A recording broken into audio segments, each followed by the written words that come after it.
ফার্স্টে পড়বো হচ্ছে আমরা কয়েকটা টপিকস পড়বো আজকে কি কি পড়বো সেটা একটু মনে রাখি যে আমরা ফার্স্টে পড়বো হচ্ছে শনাক্তকরণ,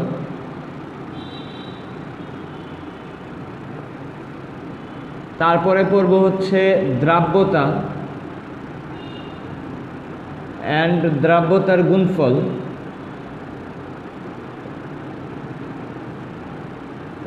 এটা পড়বো। আরেকটা টপিকস পড়বো সেটার নাম হচ্ছে ক্যালাস প্লাস ক্যালাসের শ্রেণী বিভাগ, মানে ক্যালাস সম্পর্কে যাবতীয় যা কিছু আছে এর যাবতীয় যত অংশ আছে সব এই তিনটা টপিকস আজকে আমরা শেষ করব গুণগত রসায়নে।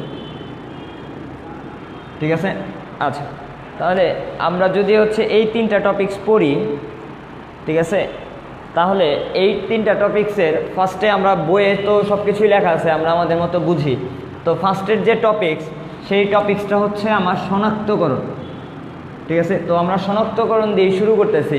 তো মনে রাখবা যে যে কোনো কিছুর শনাক্তকরণ যদি করতে চাই, ঠিক আছে, শনাক্তকরণ করতে হলে আমার দুইটা জিনিসের শনাক্তকরণ হয়। একটা হচ্ছে শনাক্তকরণ দুই প্রকার, একটা হচ্ছে ক্যাটায়নের শনাক্তকরণ, একটা হচ্ছে অ্যানায়নের শনাক্তকরণ। ঠিক আছে, তাহলে শনাক্তকরণ হচ্ছে দুই প্রকার, একটা হচ্ছে ক্যাটায়ন শনাক্তকরণ করতেছি, আরেকটা হচ্ছে অ্যানায়ন শনাক্তকরণ করতেছি। সো আমরা শুরু করি। তো শুরু করার আগে যেটা কথা সেটা হচ্ছে একটু খাতা কলম নিও, যা যা বলছি সেটা যেন হচ্ছে বোর্ডেও লেখা থাকবে এবং তোমাদের খাতায়ও যেন লেখা থাকে, তাহলে সম্পূর্ণ একটা কেমিস্ট্রির নোট থাকবে তোমাদের। ঠিক আছে, আচ্ছা তাহলে শনাক্তকরণের ক্ষেত্রে আমরা দুই প্রকারের শনাক্তকরণ পাচ্ছি, একটা হচ্ছে ক্যাটায়ন শনাক্তকরণ আর একটা হচ্ছে অ্যানায়ন শনাক্তকরণ। তো তোমাদের বইয়ে অনেক শনাক্তকরণ আছে, তার মধ্যে যে ইম্পর্টেন্ট যেগুলো সেগুলো আমরা পড়বো। ঠিক আছে, তারপরে মোটামুটি সবগুলো আমি পড়ে দেবো, সমস্যা নাই। তো ফার্স্টে আসি শনাক্তকরণে ক্যাটায়নের কোনগুলো আমি পড়বো।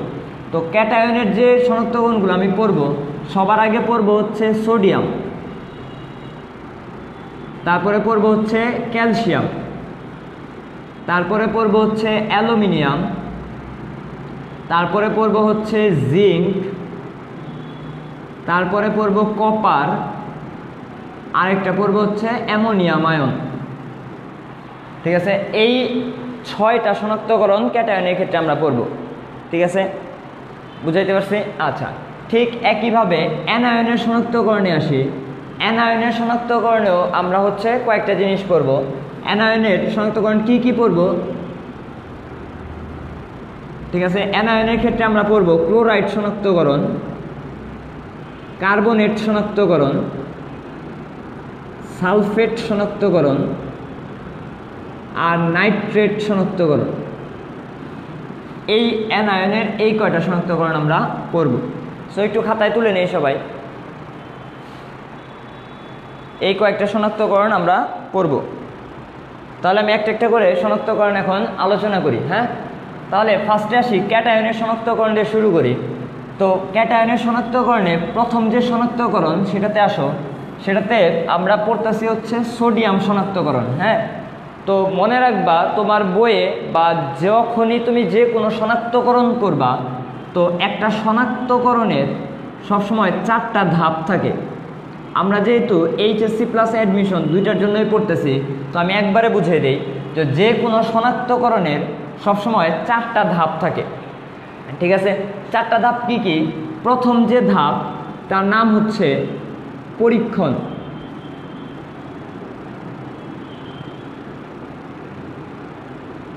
ঠিক আছে, 2 নাম্বার যে ধাপ সেটা হচ্ছে বিক্রিয়া। 3 নাম্বার যে ধাপ, 3 নাম্বার ধাপটা হচ্ছে পর্যবেক্ষণ। 4 নাম্বার যে ধাপ সেটা হচ্ছে সিদ্ধান্ত। ঠিক আছে, তাহলে যে কোনো শনাক্তকরণের আমার সর্বমোট কয়টা ধাপ থাকে? যে কোনো শনাক্তকরণের আমার 4টা ধাপ থাকে। একটা হচ্ছে পরীক্ষণ করি ফার্স্টে, তারপরে হচ্ছে বিক্রিয়া করব, 3 নাম্বারটা হচ্ছে আমার পর্যবেক্ষণ করতে হবে, 4 নাম্বারটা হচ্ছে তাদের সিদ্ধান্ত থাকবে। তাহলে যে কোনো শনাক্তকরণের কয়টা ধাপ? 4টা ধাপ থাকবে। ঠিক আছে, তাহলে খেয়াল করো যে এই যে সোডিয়াম শনাক্তকরণ করতেছি, তাহলে এই সোডিয়াম শনাক্তকরণেরও কয়টা ধাপ থাকবে? 4টা ধাপ থাকবে। ঠিক আছে, যদি 4টা ধাপ থাকে তাহলে প্রথম ধাপটা হচ্ছে পরীক্ষণ। প্রথম ধাপ হচ্ছে পরীক্ষণ। ঠিক আছে, আচ্ছা, তো এই যে কোনো শনাক্তকরণের যে 4টা ধাপ, তার মধ্যে আমরা শুধুমাত্র বিক্রিয়া এই যে ধাপ, এই ধাপটাই ভালো মতো করবো অ্যাডমিশন টেস্টের জন্য। তুমি যদি বিক্রিয়ার এই ধাপটা বুঝতে পারো, ঠিক আছে, তাহলে তোমার কাছে শনাক্তকরণের 4টা ধাপই খুবই ইজি লাগবে। ঠিক আছে, তাহলে আমার সোডিয়াম শনাক্তকরণের জন্য আমার কি করতে হবে? বিক্রিয়াটা করতে হবে। সো মনে রাখবেন যে কোনো শনাক্তকরণের জন্য আমার প্রথম ধাপ হচ্ছে পরীক্ষণ। ঠিক আছে, পরীক্ষণে আমরা কি করব? কার সাথে কার বিক্রিয়া হচ্ছে সেটা আমার মনে রাখতে হবে। ঠিক আছে, তো আরেকটা মেইন কথা, যার শনাক্তকরণ করতেছেন, ঠিক আছে, যার শনাক্তকরণ আপনি করবেন তার একটা লবণ নেবেন। কি বলছি? যার শনাক্তকরণ আমি করব তার একটা লবণ নিব। ঠিক আছে, তাহলে আমি যেহেতু সোডিয়াম শনাক্তকরণ করতেছি, তাহলে সোডিয়ামের কি একটা লবণ নিতে হবে। তাহলে আমি নেই সোডিয়াম ক্লোরাইড। ঠিক আছে, এর সাথে কার বিক্রিয়া করতে হবে সেটা আমার মুখস্থ রাখতে হবে। ঠিক আছে, তো মনে রাখবেন সোডিয়াম শনাক্তকরণের জন্য যে বিক্রিয়কটা ব্যবহৃত হয় তার নাম হচ্ছে পটাশিয়াম পাইরো অ্যান্টিমোনেট। ঠিক আছে, তাহলে আমি কি বলছি? যে যার শনাক্তকরণ করবা তার একটা লবণ নিবা। ঠিক আছে, এবং এই লবণের সাথে কার বিক্রিয়া করতেছো সেটা তোমার মুখস্থ রাখতে হবে। তাহলে আমরা সোডিয়াম শনাক্তকরণে কোন বিক্রিয়কটা ব্যবহার করতেছি? পটাশিয়াম পাইরো অ্যান্টিমোনেট। ঠিক আছে, এখন বিক্রিয়া হবে।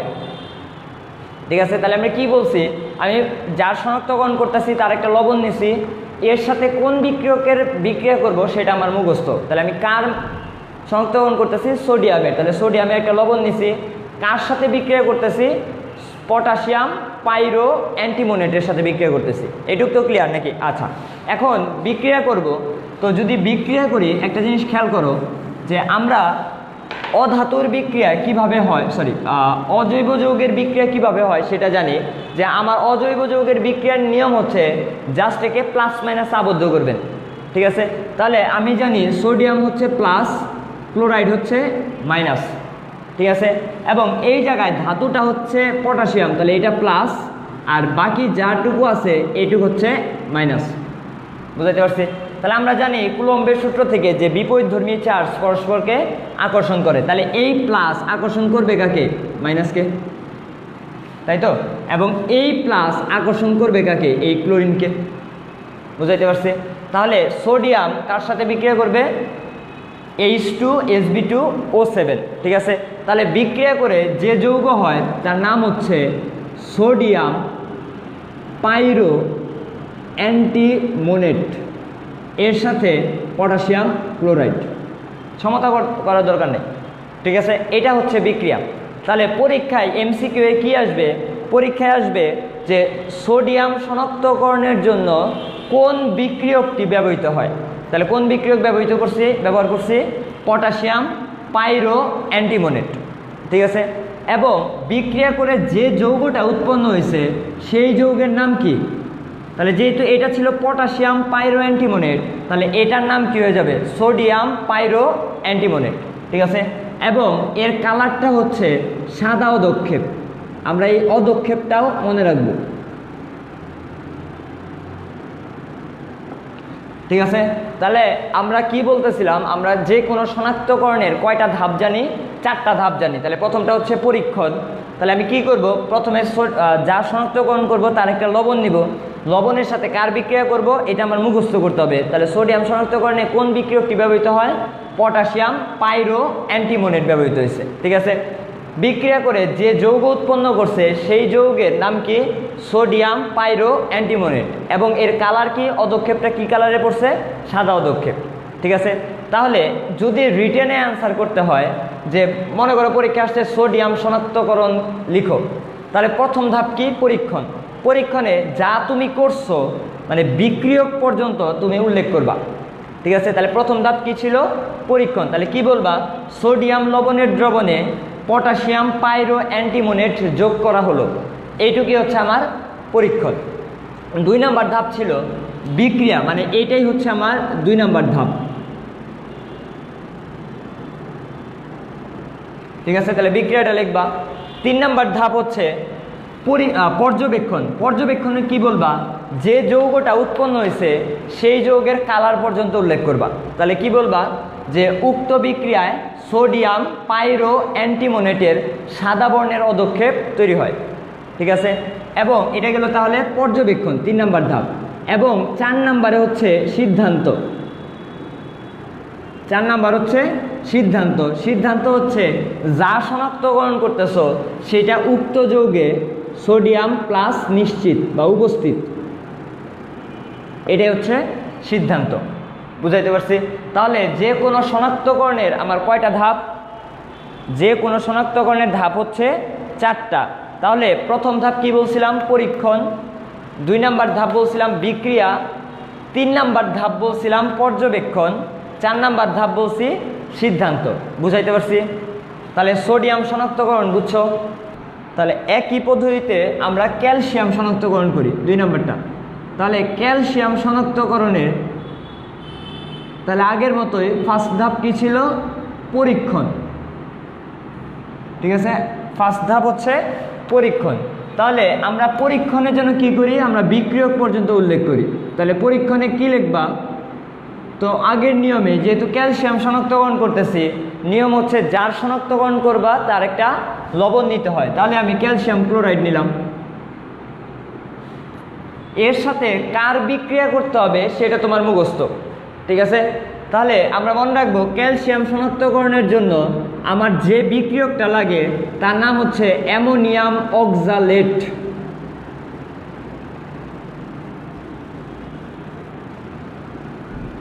ঠিক আছে, তাহলে ক্যালসিয়াম শনাক্তকরণের জন্য যে বিক্রিয়কটা লাগবে তার নাম কি?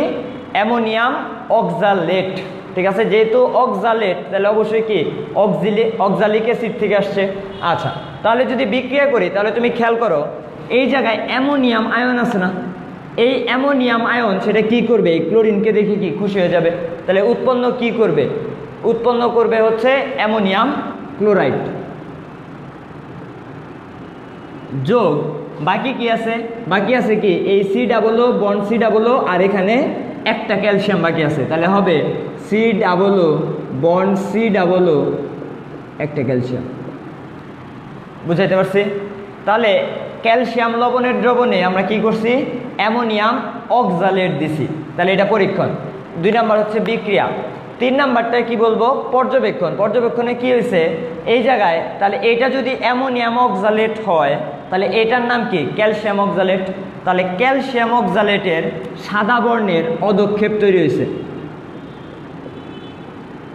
সাদা বর্ণের অধক্ষেপ তৈরি হয়েছে, এবং এই সাদা বর্ণের অধক্ষেপ দেখে চেনা যায় যে উক্ত যৌগে ক্যালসিয়াম আয়ন উপস্থিত।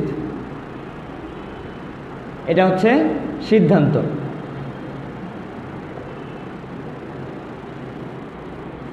বুঝাইতে পারছি? একই প্রসেস, একই প্রসেস। তাহলে ক্যালসিয়াম আয়ন শনাক্তকরণ বুঝতে পারছো সবাই? বুঝা গেছে? আচ্ছা, তাহলে আমরা নেক্সটে যাই।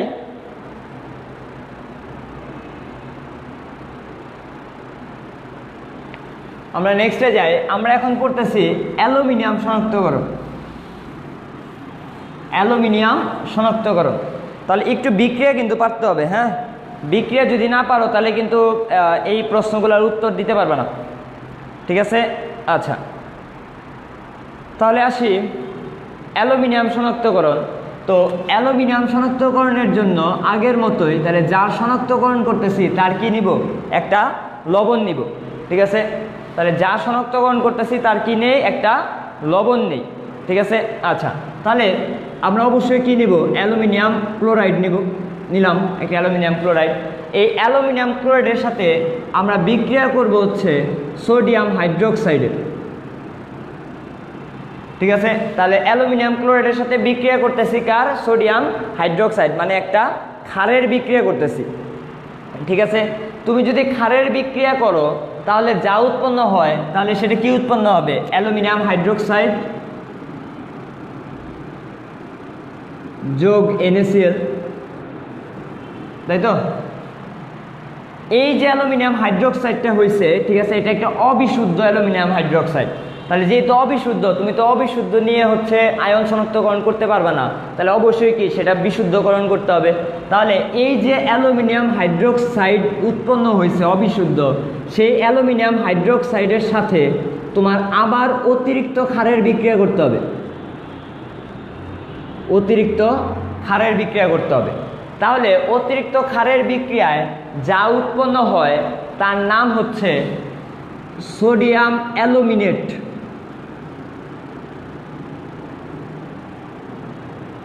ঠিক আছে, তাহলে অবিশুদ্ধ অ্যালুমিনিয়াম হাইড্রোক্সাইডের সাথে ক্ষারের বিক্রিয়ায় কি উৎপন্ন হচ্ছে? Sodium aluminate.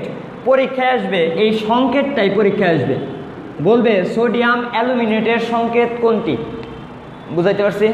সোডিয়াম অ্যালুমিনেটের সংকেত কোনটি? আচ্ছা, তাহলে এই পর্যন্ত বুঝতে পারছি। এখন এই যে সোডিয়াম অ্যালুমিনেট উৎপন্ন হয়েছে, এটার সাথে মানে যা যা উৎপন্ন হয়েছিল তার সাথে আমি অ্যামোনিয়াম ক্লোরাইডের বিক্রিয়া করলাম, অ্যামোনিয়াম ক্লোরাইডের বিক্রিয়া করলাম, এখন বিশুদ্ধ। ঠিক আছে, অ্যামোনিয়াম ক্লোরাইডের বিক্রিয়া করছি। তাহলে অ্যামোনিয়াম ক্লোরাইডের যদি বিক্রিয়া করি তাহলে যা উৎপন্ন হয় সেটা হচ্ছে অ্যালুমিনিয়াম হাইড্রোক্সাইড উৎপন্ন হবে। এই যে অ্যালুমিনিয়াম হাইড্রোক্সাইড উৎপন্ন হলো, এটা হচ্ছে বিশুদ্ধ অদক্ষেপ দিবে এবং তার কালার হচ্ছে সাদা অদক্ষেপ দিবে। ঠিক আছে, সাদা অদক্ষেপ দিছে, যোগ এর সাথে সোডিয়াম ক্লোরাইড উৎপন্ন হবে, অ্যামোনিয়া উৎপন্ন হবে আর পানি উৎপন্ন হবে। বুঝতে পারছি? বুঝছি? আচ্ছা, তাহলে আমরা কি বলছিলাম? আমরা হচ্ছে অ্যালুমিনিয়াম শনাক্তকরণ করতেছি। তাহলে এই অ্যালুমিনিয়াম ক্লোরাইডের একটা লবণ নিছি, লবণের সাথে কার বিক্রিয়া করতেছি? ক্ষারের। এখন তুমি বলতে পারো যে ভাইয়া এখানেও তো অ্যালুমিনিয়াম হাইড্রোক্সাইড উৎপন্ন হয়েছে, এখানেও অ্যালুমিনিয়াম হাইড্রোক্সাইড উৎপন্ন হয়েছে, তাহলে কেন এটার পদক্ষেপ না নিয়ে আমরা পরের আবার প্রসেস করলাম? খেয়াল করো, এই যে অ্যালুমিনিয়াম হাইড্রোক্সাইডটা উৎপন্ন হয়েছিল সেটা কিন্তু হচ্ছে অবিশুদ্ধ। ঠিক আছে, এখন তুমি কোনো কিছু অবিশুদ্ধ অবস্থায় তো তার হচ্ছে শনাক্তকরণ করতে পারো না। তাহলে তোমার প্রথম কাজ কি হবে? এই অবিশুদ্ধটাকে বিশুদ্ধ করা। তাহলে আমি অতিরিক্ত সোডিয়াম হাইড্রোক্সাইডের সাথে বিক্রিয়া করছি, তাহলে যে যৌগটা উৎপন্ন হয়েছে তার নাম কি বলছি? Sodium aluminate. পরীক্ষা আসবে সোডিয়াম অ্যালুমিনেটের সংকেত কোনটি? Sodium aluminate. ঠিক আছে, পরবর্তীতে যা উৎপন্ন হয়েছিল তার সাথে অ্যামোনিয়াম ক্লোরাইডের বিক্রিয়া করছি, বিক্রিয়া করে কি উৎপন্ন হয়েছে? সাদা অদক্ষেপ তৈরি করছে। কার? অ্যালুমিনিয়াম হাইড্রোক্সাইডের। এবং এই অদক্ষেপ দেখে বুঝতে পারি যে উক্ত যৌগে কি ছিল? অ্যালুমিনিয়াম উপস্থিত ছিল। বুঝাইতে পারছি? তাহলে একটু তুলে দাও সবাই। আমরা অ্যালুমিনিয়ামের শনাক্তকরণের পরিবর্তে আমরা করতেছি হচ্ছে জিঙ্ক শনাক্তকরণ। তো মনে রাখবেন, অ্যালুমিনিয়ামের শনাক্তকরণে তুমি যা ব্যবহার করছো, জিঙ্ক শনাক্তকরণেও একই প্রসেসে যাবে, একই বিক্রিয়া। ঠিক আছে, তাহলে সর্বপ্রথম আমার কাজ কি থাকবে? আমি জিঙ্কের একটা লবণ নিব, তাহলে জিঙ্ক ক্লোরাইড নিলাম। ঠিক আছে, ক্লোরাইড নিলে আমি এর সাথে একটা ক্ষারের বিক্রিয়া করছি। ঠিক আছে, একটা ক্ষারের বিক্রিয়া করছি। ক্ষারের বিক্রিয়ায় কি উৎপন্ন হয়েছে? জিঙ্ক হাইড্রোক্সাইড উৎপন্ন হয়, যোগ সোডিয়াম ক্লোরাইড উৎপন্ন হবে। আগের মতোই প্লাস মাইনাসে আবদ্ধ করবা, বিপরীতধর্মী চার্জ পরস্পরকে আকর্ষণ করবে, শেষ। ঠিক আছে, আচ্ছা, তাহলে আগের মতোই এইটাও, এই যে জিঙ্ক হাইড্রোক্সাইড পাইছো, এটা দিয়েও তুমি শনাক্তকরণ করতে পারতা, কিন্তু এটা হচ্ছে অবিশুদ্ধ। তাহলে যেহেতু অবিশুদ্ধ, তাহলে এটা নিয়ে তো আর আমি করতে পারবো না, নাকি? তাহলে এটাকে কি করতে হবে? আমার বিশুদ্ধকরণ করতে হবে। তাহলে আগের মতোই, তাহলে কি হবে? জিঙ্ক হাইড্রোক্সাইড এর সাথে অতিরিক্ত সোডিয়াম হাইড্রোক্সাইডের বিক্রিয়া করলাম। তাহলে অ্যালুমিনিয়ামে হয়েছিল সোডিয়াম অ্যালুমিনেট, এখন অতিরিক্ত সোডিয়াম হাইড্রোক্সাইডের সাথে বিক্রিয়ায় উৎপন্ন করবে সোডিয়াম জিঙ্কেট, Na2ZnO2। ঠিক আছে, এই সংকেতটা মনে রাখো, পরীক্ষা আসবে সোডিয়াম জিঙ্কেট। এই যে সোডিয়াম জিঙ্কেট, এর সংকেত কোনটি? আমি লিখে দিচ্ছি, নাম হচ্ছে সোডিয়াম জিঙ্কেট। ঠিক আছে, তাহলে এই যে সোডিয়াম জিঙ্কেট তুমি তৈরি করছো, এই সোডিয়াম জিঙ্কেট আবার কি করবে, আবার হাইড্রোজেন সালফাইডের সাথে বিক্রিয়া করবে, হাইড্রোজেন সালফাইডের সাথে বিক্রিয়া করবে। ঠিক আছে, যদি হাইড্রোজেন সালফাইডের সাথে বিক্রিয়া করে তাহলে খেয়াল করো এই জিঙ্ক এখানকার কি দিকে খুশি হয়ে যাবে, সালফারকে দিকে খুশি হয়ে যাবে, উৎপন্ন কি করবে, জিঙ্ক সালফাইড যোগ সোডিয়াম হাইড্রোক্সাইড। বুঝাইতে পারছি? এই যে জিঙ্ক সালফাইড উৎপন্ন হইল, এই জিঙ্ক সালফাইডেরই অদক্ষেপ করবে এবং এই জিঙ্ক সালফাইডের অদক্ষেপ হবে সাদা অদক্ষেপ।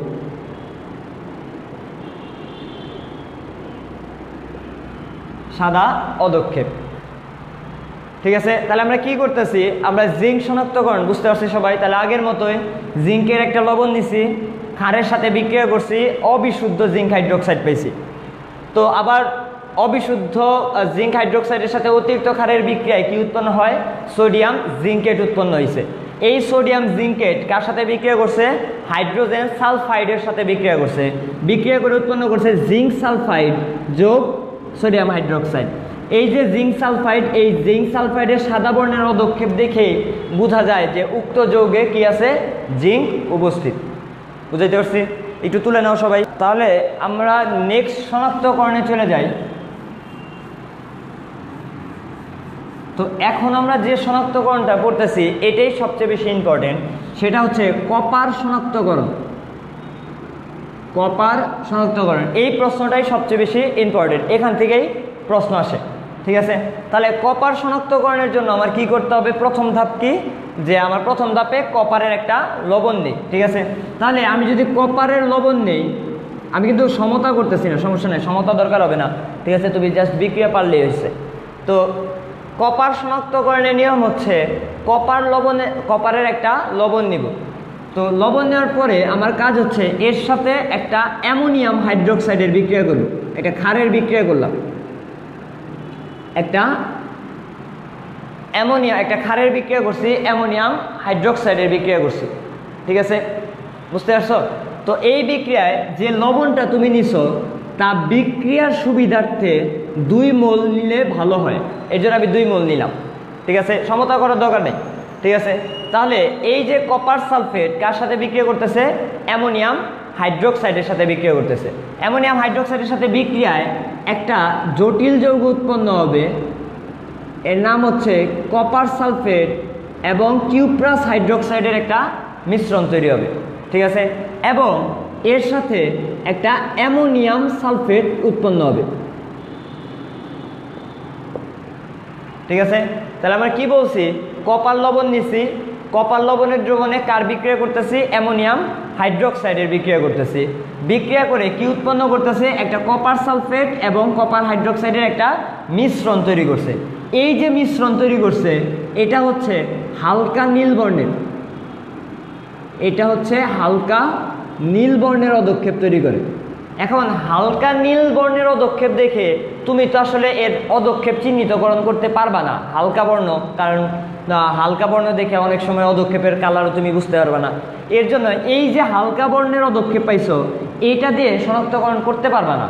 এর জন্য কি করতে হয়, যা যা উৎপন্ন হয়েছিল তার সাথে অতিরিক্ত অ্যামোনিয়াম হাইড্রোক্সাইডের বিক্রিয়া করতে হবে। ঠিক আছে, তাহলে কি উৎপন্ন হয়েছিল খেয়াল করো, উৎপন্ন হয়েছিল copper sulphate into copper hydroxide যোগ অ্যামোনিয়াম সালফেট, এই দুইটা উৎপন্ন হয়েছিল। এখন আমি কি বলছি, এর সাথে অতিরিক্ত অ্যামোনিয়াম হাইড্রোক্সাইড বিক্রিয়া করবা। তাহলে অতিরিক্ত অ্যামোনিয়াম হাইড্রোক্সাইড নিলাম, অতিরিক্ত বোঝানোর জন্য আমি এক্সেস লিখে রাখলাম। আচ্ছা, তাহলে এই যে যা উৎপন্ন হয়েছিল তার সাথে অ্যামোনিয়াম হাইড্রোক্সাইড, অতিরিক্ত অ্যামোনিয়াম হাইড্রোক্সাইডের সাথে বিক্রিয়ায় যে যৌগ উৎপন্ন হয় সেটা তোমার জানতে হবে। ঠিক আছে, এবং যে যৌগ উৎপন্ন হয় তার নাম হচ্ছে, একটা যৌগ এরকম খেয়াল করো, একটা জটিল যৌগ, কারণ থার্ড ব্র্যাকেট দেওয়া আছে। ঠিক আছে, এই যৌগটা উৎপন্ন হয়, এর নামটা খেয়াল করি। দেখো এটা কি, কপার, এটা কি অ্যামোনিয়াম, অ্যামোনিয়া, এটা হচ্ছে 4 আর এটা হচ্ছে সালফেট। তাহলে আমরা কেমিস্ট্রির ভাষায় 4 বলতে বুঝি টেট্রা। তাহলে এই যৌগের নাম হচ্ছে টেট্রা। টেট্রা কি অ্যামিন কপার বা কিউপ্রিক, টেট্রাঅ্যামিন কিউপ্রিক সালফেট। ঠিক আছে, তাহলে যে যৌগটা উৎপন্ন হয়েছে তার নাম কি টেট্রাঅ্যামিন কিউপ্রিক সালফেট। এবং এই যে যৌগটা উৎপন্ন হলো এই যৌগ থেকে কপার শনাক্তকরণ করা হয়। ঠিক আছে, কারণ এর একটা অদক্ষেপ পড়বে এবং এর অদক্ষেপের কালার হচ্ছে গাঢ় নীল।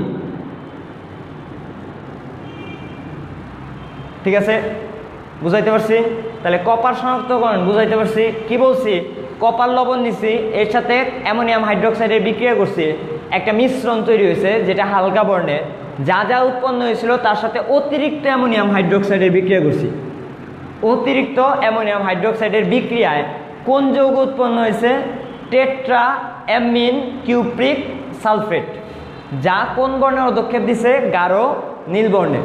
তো মনে রাখবেন এই যে টেট্রাঅ্যামিন কিউপ্রিক সালফেট, যাকে বাণিজ্যিকভাবে বলা হয় সোয়েট জার বিকারক,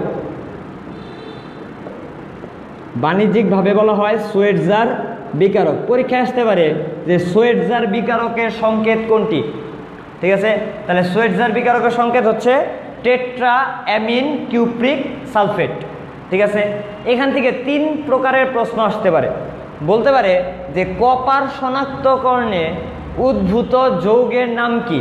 তাহলে কি উৎপন্ন হয়েছে? Tetraammine cupric sulphate. বলতে পারে এর কালার কি? তাহলে গাঢ় নীল বর্ণের অদক্ষেপ দিছে। বলতে পারে এই যৌগের বাণিজ্যিক নাম কি? সোয়েট জার বিকারক। আরেকটা প্রশ্ন আসতে পারে কপার লবণের দ্রবণে, যেটা আসে সবসময় দেখবা জাহাঙ্গীরনগরের খুব একটা কমন কোয়েশ্চেন এটা, যে কপার লবণের দ্রবণে অতিরিক্ত অ্যামোনিয়াম হাইড্রোক্সাইড যোগ করলে নিচের কোন যৌগ উৎপন্ন হয়? ঠিক আছে, তাহলে কি বলছি, কপার লবণের দ্রবণে অতিরিক্ত অ্যামোনিয়াম হাইড্রোক্সাইড যোগ করলে কোন যৌগ উৎপন্ন হয়েছে? Tetraammine cupric sulphate. এই 3 প্রকারের প্রশ্ন হতে পারে। ঠিক আছে, তাহলে একটু তুলো সবাই। শনাক্তকরণ করতেছি অ্যামোনিয়াম শনাক্তকরণ।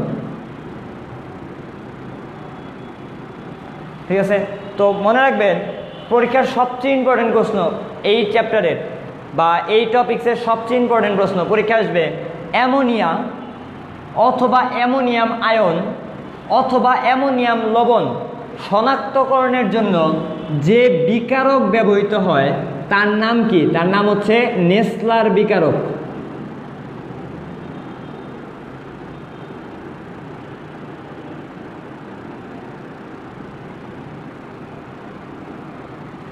ঠিক আছে, তাহলে আমি কি বলছি? অ্যামোনিয়াম আয়ন শনাক্তকরণের জন্য যে বিকারক ব্যবহৃত হয় তার নাম কি?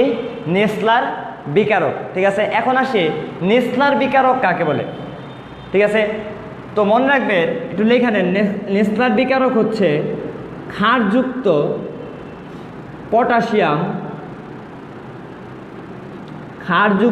পটাশিয়াম টেট্রা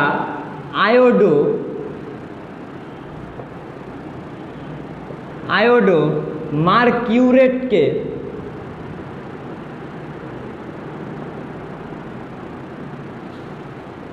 নেসলার বিকারক বলে।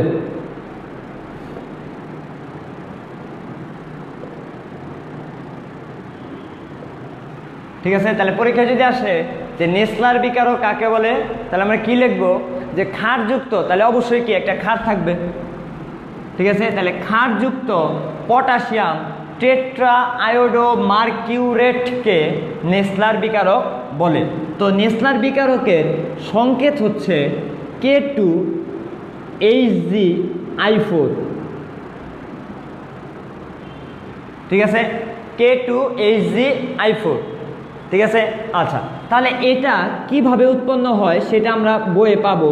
তারপর আমি একটু শর্টকাটে বুঝাই। যেহেতু ক্ষারযুক্ত বলছে, তাহলে ক্ষারটা হচ্ছে পটাশিয়াম হাইড্রোক্সাইড, আর এই টেট্রাআয়োডো মার্কিউরেটের জন্য আসে হচ্ছে KHgI3। এই দুইটার মিশ্রণেই উৎপন্ন হয় ক্ষারযুক্ত পটাশিয়াম টেট্রায়োডো মার্কিউরেট। ঠিক আছে, তাহলে ক্ষারযুক্ত পটাশিয়াম টেট্রায়োডো মার্কিউরেটকে কি বলা হয়? নেসলার বিকারক।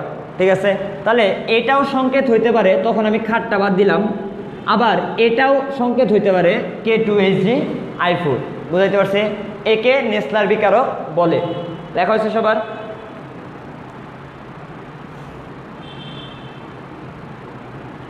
লেখা হয়েছে সবার? আচ্ছা, এখন এই নেসলার বিকারকের সাহায্যে কিভাবে অ্যামোনিয়াম শনাক্তকরণ করা হয় সেটা একটু খেয়াল করো। তাহলে আমরা অ্যামোনিয়াম শনাক্তকরণ করতেছি, তাহলে অবশ্যই আমার কি নিতে হবে? একটা অ্যামোনিয়াম লবণ নিতে হবে। তাহলে আমি অ্যামোনিয়াম লবণ নিলাম। ঠিক আছে, অ্যামোনিয়াম লবণের দ্রবণে আমি সোডিয়াম হাইড্রোক্সাইড উৎপন্ন বিক্রিয়া করালাম। সোডিয়াম হাইড্রোক্সাইড বিক্রিয়া করালাম। ঠিক আছে, তাহলে এই যে অ্যামোনিয়াম ক্লোরাইড যখন ক্ষারের সাথে বিক্রিয়া করবে বা সোডিয়াম হাইড্রোক্সাইডের সাথে বিক্রিয়া করবে, তখন উৎপন্ন করে হচ্ছে অ্যামোনিয়া যোগ সোডিয়াম ক্লোরাইড আর যোগ পানি। ঠিক আছে, তাহলে অ্যামোনিয়াম লবণের দ্রবণে কি যোগ করছি?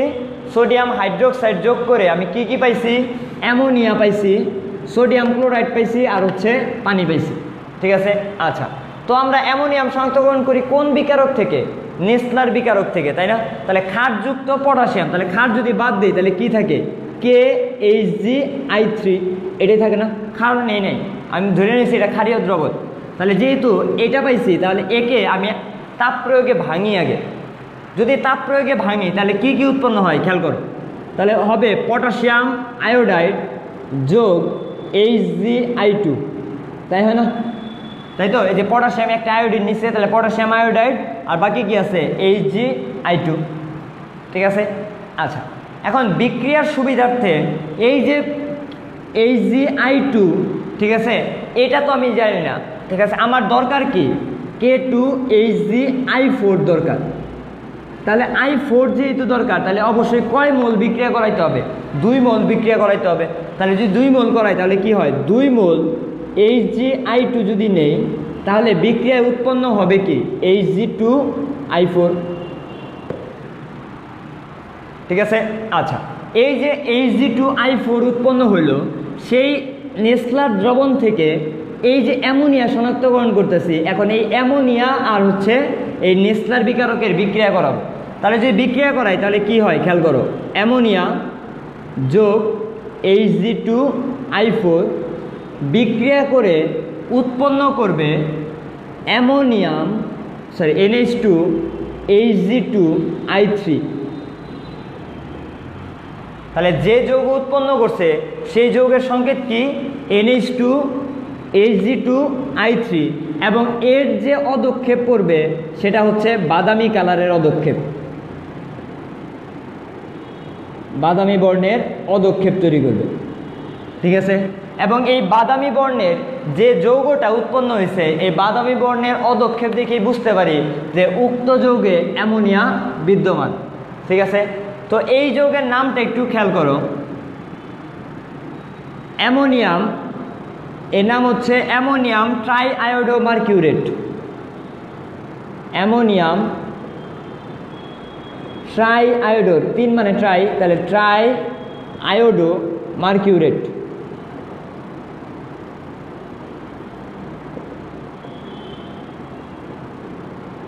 এই অ্যামোনিয়াম ট্রাইআয়োডো মার্কিউরেটের কালার কি বলছি? বাদামি। ঠিক আছে, তাহলে এই বাদামি বর্ণের অদক্ষেপ দেখেই বোঝা যায় উক্ত যৌগে কি উপস্থিত? অ্যামোনিয়া উপস্থিত। ঠিক আছে, তাহলে আমরা সবগুলাই ক্যাটায়নের শনাক্ত করছি, ক্যাটায়নের সবগুলারই শনাক্তকরণ করে ফেললাম। সোডিয়াম পড়ছি, ক্যালসিয়াম পড়ছি, অ্যালুমিনিয়াম পড়ছি, জিঙ্ক পড়ছি, কপার পড়ছি, আর হচ্ছে অ্যামোনিয়া পড়লাম। ঠিক আছে, তো এই 6টা ক্যাটায়নের মধ্যে 3টা সবচেয়ে বেশি ইম্পর্টেন্ট। কি কি এটাও বলে দিই। একটা হচ্ছে সোডিয়াম শনাক্তকরণ, খুব ইম্পর্টেন্ট। একটা হচ্ছে কপার শনাক্তকরণ, সেটাও ইম্পর্টেন্ট। আর অ্যামোনিয়াম শনাক্তকরণ, সেটাও ইম্পর্টেন্ট। এই 3টাই হচ্ছে সবচেয়ে বেশি ইম্পর্টেন্ট। বুঝাইতে পারছি? তাহলে এক নজর আপনারা একটু দেখেন তো যে এই 6টা ক্যাটায়নের শনাক্তকরণে কারো কোনো প্রশ্ন আছে কিনা। একটু দেখেন সবাই। ক্যাটায়নের শনাক্তকরণ শেষ। অ্যানায়ন, অ্যানায়নের প্রথমটা হচ্ছে ক্লোরাইড শনাক্তকরণ, খুবই খুবই ইম্পর্টেন্ট, খুবই সহজ বিক্রিয়া, ঠিক আছে, এটা পড়তে হবে। তো আমরা কি করি যে যার শনাক্তকরণ করি তার প্রথমে একটা লবণ নেই, তাহলে আমরা নিলাম হচ্ছে সোডিয়াম ক্লোরাইড, ঠিক আছে। তাহলে যার শনাক্তকরণ করতেছি তার একটা লবণ নিছি এবং এর সাথে আমি সিলভার নাইট্রেটের বিক্রিয়া করলাম, সিলভার নাইট্রেটের বিক্রিয়া করছি। তাহলে আমরা জানি যেহেতু এটা একটা অজৈব যৌগ, তাহলে অজৈব যৌগের বিক্রিয়া হয় সবসময় তার প্লাস মাইনাস দ্বারা, ঠিক আছে। তাহলে আমরা জানি কি সোডিয়াম হচ্ছে প্লাস, ক্লোরিন হচ্ছে মাইনাস, সিলভার হচ্ছে প্লাস, নাইট্রেট হচ্ছে মাইনাস। তাহলে এই প্লাস আকর্ষণ করবে কাকে? এই মাইনাসকে, আর এই প্লাস আকর্ষণ করবে এই মাইনাসকে, ঠিক আছে। তাহলে উৎপন্ন কি হবে?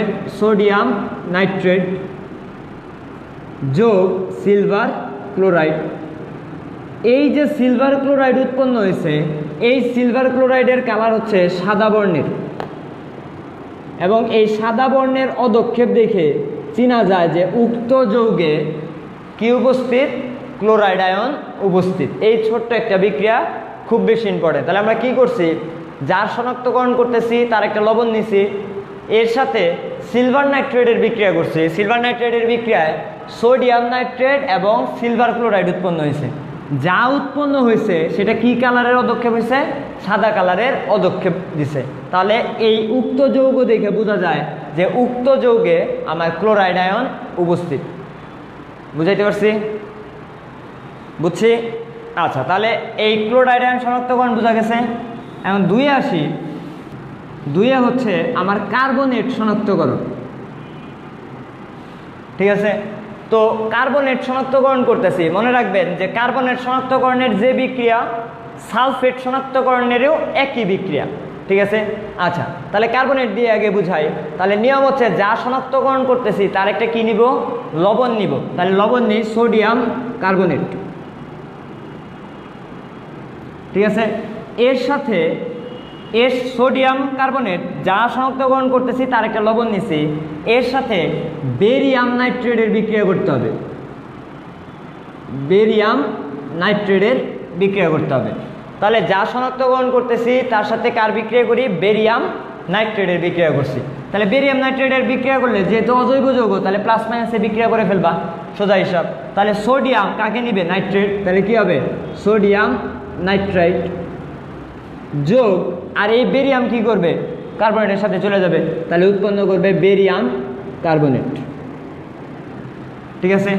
এই যে বেরিয়াম কার্বনেট উৎপন্ন হয়েছে, এই বেরিয়াম কার্বনেটের কালারও হচ্ছে সাদা বর্ণের অদক্ষেপ দিবে। তাহলে এই সাদা বর্ণের অদক্ষেপ দেখেই চেনা যাবে যে উক্ত যৌগে আমার কি উপস্থিত? কার্বনেট আয়ন উপস্থিত। বুঝাইতে পারছি? বুঝছি। তাহলে সোডিয়াম কার্বনেট নিচে বেরিয়াম নাইট্রেটের বিক্রিয়া করছি। তো পরীক্ষায় আসবে যে কার্বনেট অথবা কার্বনেট শনাক্তকরণে নিচের কোন বিক্রিয়ক ব্যবহৃত হয়? অ্যান্সার হবে বেরিয়াম নাইট্রেট। আবার আবেগের বসে বেরিলিয়াম বলে ফেলো না, বেরিয়াম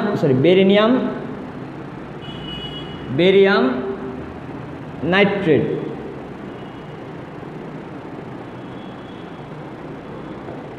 ঠিক আছে। বেরিয়াম নাইট্রেট ব্যবহৃত হয়, ঠিক আছে। তাহলে কার্বনেট বুঝতে পারছি, কার্বনেট বুঝা গেছে। আচ্ছা, তাহলে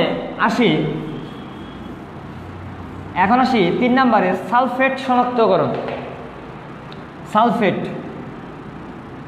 তো আমি বলছিলাম যে কার্বনেট শনাক্তকরণের যে কথা, সালফেট শনাক্তকরণেও একই কথা, একই বিক্রিয়া। তাহলে যেহেতু সালফেট শনাক্তকরণ করতেছি, তাহলে সালফেটের কি একটা লবণ নিতে হবে। তাহলে আমি সোডিয়াম সালফেট নিলাম, এর সাথে আমি বেরিয়াম নাইট্রেটের বিক্রিয়া করব, একই বিক্রিয়া, বেরিয়াম নাইট্রেটের বিক্রিয়া করলাম, ঠিক আছে। আচ্ছা, বেরিয়াম নাইট্রেটের বিক্রিয়া করলাম। তাহলে আগের মতো যেহেতু অজৈব যৌগ প্লাস মাইনাসে বিক্রিয়া করবা, তাহলে এই সোডিয়াম নাইট্রেটের সাথে চলে যায় কি উৎপন্ন করবে? সোডিয়াম নাইট্রেট যোগ এই বেরিয়াম তখন কার সাথে বিক্রিয়া করবে? সালফেট, এবং উৎপন্ন করবে বেরিয়াম সালফেট। এই বেরিয়াম সালফেটেরও কালার হচ্ছে সাদা বর্ণের অধক্ষেপ। তাহলে এই সাদা বর্ণের অধক্ষেপ দেখেই চেনা যাবে যে উক্ত যৌগে কি বিদ্যমান, সালফেট বিদ্যমান। বুঝাইতে পারছি? তাহলে এটাও আসতে পারে যে সালফেট শনাক্তকরণে কোন বিক্রিয়ক ব্যবহৃত হয়। তাই ব্যবহৃত হয়েছে কোনটা, বেরিয়াম নাইট্রেট, এবং যে যৌগ উৎপন্ন হয়েছে তার নাম কি, বেরিয়াম সালফেট, যার অধক্ষেপ কি, সাদা বর্ণের অধক্ষেপ দিবে। এবং এই সাদা বর্ণের অধক্ষেপ দেখেই চেনা যাবে যে উক্ত যৌগে কি বিদ্যমান, সালফেট বিদ্যমান। ঠিক আছে? আচ্ছা, তো 4 নাম্বারটা হচ্ছে নাইট্রেট শনাক্তকরণ। নাইট্রেট আমি তোমাদের হোমওয়ার্ক দিব।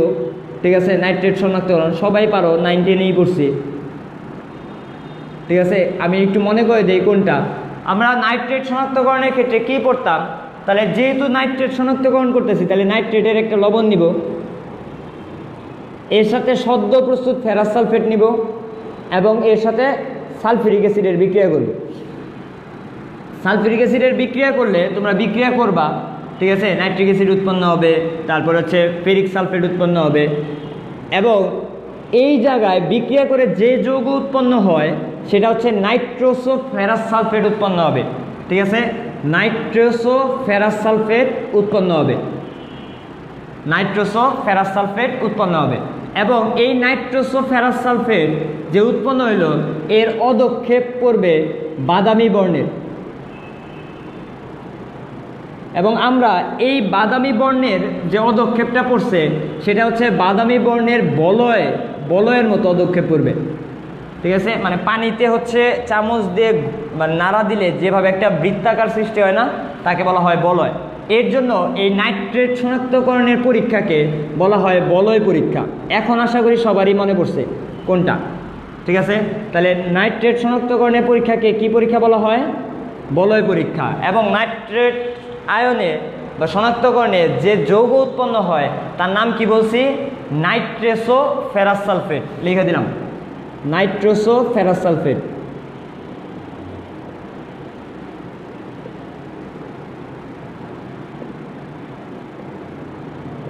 এবং তার অধক্ষেপের কালার কি, বাদামি, এবং এই পরীক্ষাকে বলা হয় বলয় পরীক্ষা। ঠিক আছে, তাহলে আমরা আশা রাখি যে টোটাল 10টা শনাক্তকরণ পড়ছি। ঠিক আছে, এই 10টা খুব ভালো মতো পড়বা। ঠিক আছে, এছাড়াও আরও 2টা চাইলে পড়তে পারো, একটা হচ্ছে Fe2+, একটা হচ্ছে Fe3+। না পড়লেও সমস্যা নাই, কিন্তু কোন কোন বিকারক ব্যবহৃত হয় সেটা একটু পড়বা। ঠিক আছে, তাহলে একটু এক নজর দেখো এই 10টা শনাক্তকরণে কারো কোনো প্রশ্ন আছে কিনা। যদি থাকে তাহলে আমাকে একটু জানাও, আমি আবার একটু বুঝিয়ে দিই, কোনো সমস্যা নাই। কিন্তু প্রতি বছর এই শনাক্তকরণ থেকে একটা MCQ আসে অ্যাডমিশন টেস্টে। ঠিক আছে, সো এটা পারতে হবে। ঠিক আছে, একটু জানাও কাইন্ডলি। তার নাম হচ্ছে দ্রাব্যতা বা দ্রাব্যতার গুণফল।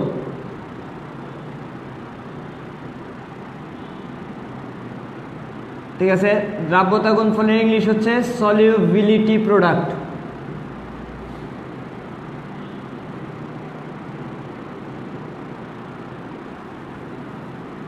ঠিক আছে, আচ্ছা, তো আমি একটা উদাহরণ দিয়ে বুঝাই।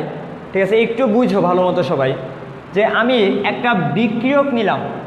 ঠিক আছে, দ্রাব্যতা বা দ্রাব্যতার গুণফল জিনিসটা কি সেটা বোঝাচ্ছি, খুবই ইম্পর্টেন্ট, এটা একটু বুঝো।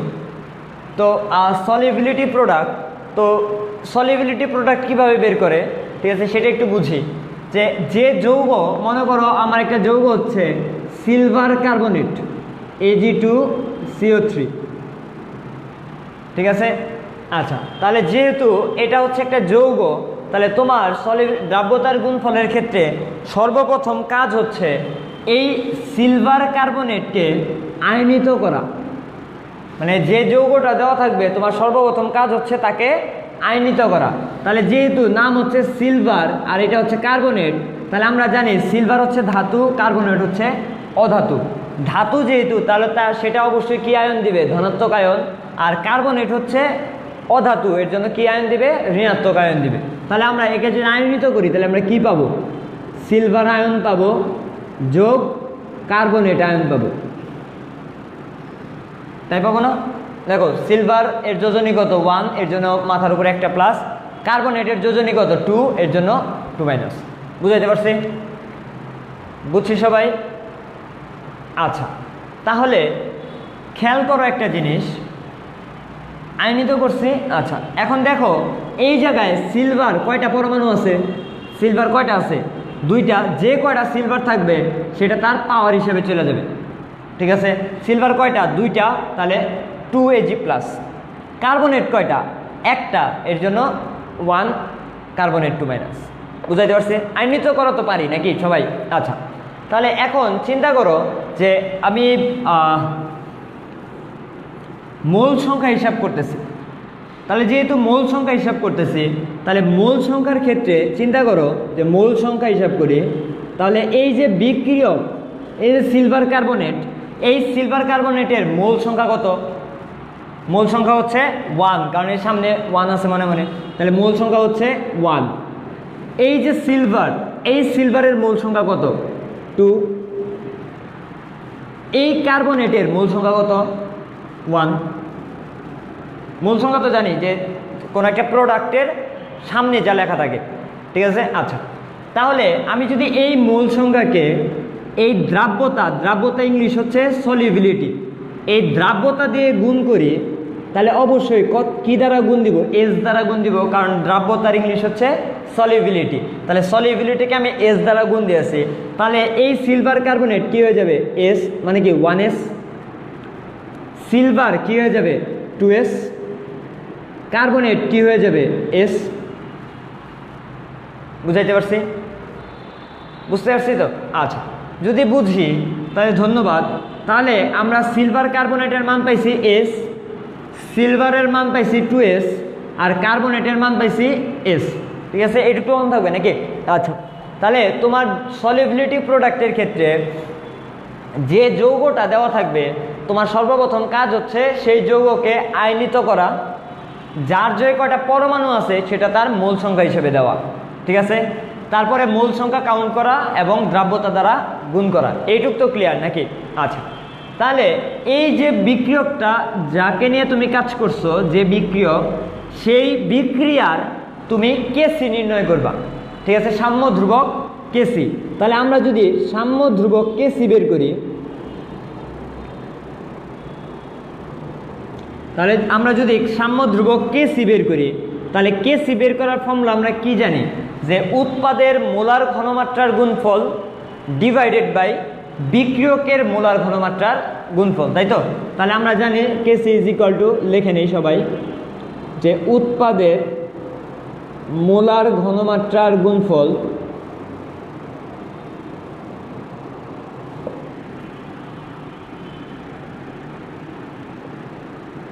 ডিভাইডেড বাই বিক্রিয়কের মোলার ঘনমাত্রার গুণফল।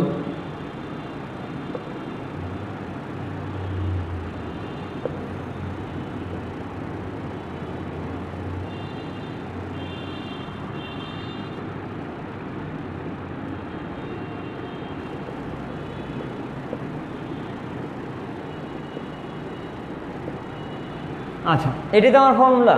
আচ্ছা, তাহলে চিন্তা করো যে আমি যদি এই বিক্রিয়ার কেসি বের করি, এই উপরোক্ত বিক্রিয়ার কেসি বের করি, তাহলে উৎপাদ কি?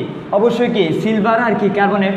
এর মোলার ঘনমাত্রাকে আমি থার্ড ব্র্যাকেট দ্বারা প্রকাশ করি, এবং এই মোলার ঘনমাত্রার কি গুণফল, তাহলে অবশ্যই কি হবে? Third bracket of AG plus গুণফল, তাহলে ইনটু আরেকটা প্রোডাক্ট কি কার্বনেট 2- এটা ডিভাইডেড বাই বিক্রিয়ক কি আছে? Ag2CO3, এর থার্ড ব্র্যাকেট, কারণ বিক্রিয়ক একটাই, এর তার গুণফল নাই, ঠিক আছে? এখন তুমি চিন্তা করো যে এই যে তুমি বিক্রিয়ক বা উৎপাদ লিখছো, তাদের মোল সংখ্যা আমরা জানি কেসিকেপির ক্ষেত্রে মোল সংখ্যা সবসময় কি আকারে চলে যায়? পাওয়ার আকারে চলে যায়। তাহলে Ag প্লাস এর মোল কত? 2, তাহলে এটার মাথার উপরে কত চলে যাবে? 2। কার্বনেট এর মোল সংখ্যা কত? 1, তাহলে এর মনে 1। এই সিলভার কার্বনেট এর মোল সংখ্যা কত? 1, জানি তো? তাহলে কেসিকেপির ক্ষেত্রে আমরা মনে রাখবো যে মোল সংখ্যা সবসময় পাওয়ার হিসেবে চলে যায়, ঠিক আছে? এইটুকু ক্লিয়ার? এইটুকু ক্লিয়ার তো? একটু তুলো সবাই। আচ্ছা, তাহলে আমরা আসি তারপরে, তাহলে এই পর্যন্ত ক্লিয়ার সবার?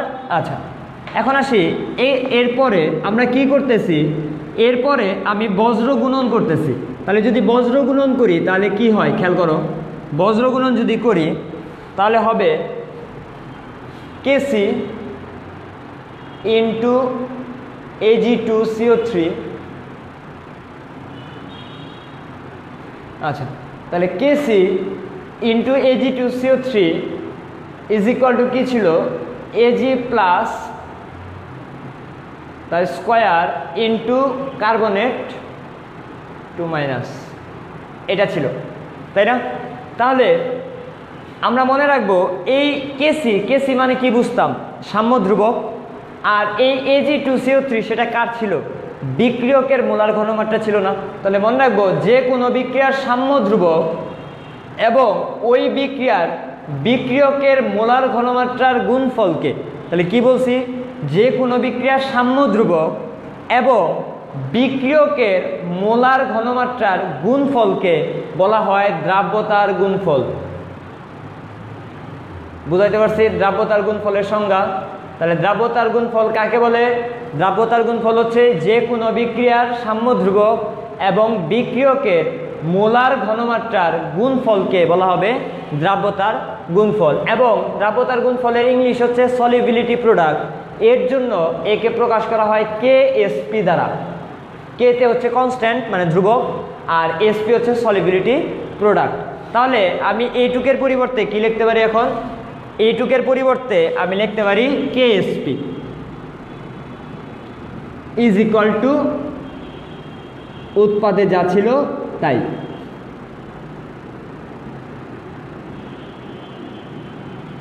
ঠিক আছে, তাহলে আমার একটু আগে মনে করে দেখো যে আমি বিক্রিয়াটা আমি একটু লিখে নিই।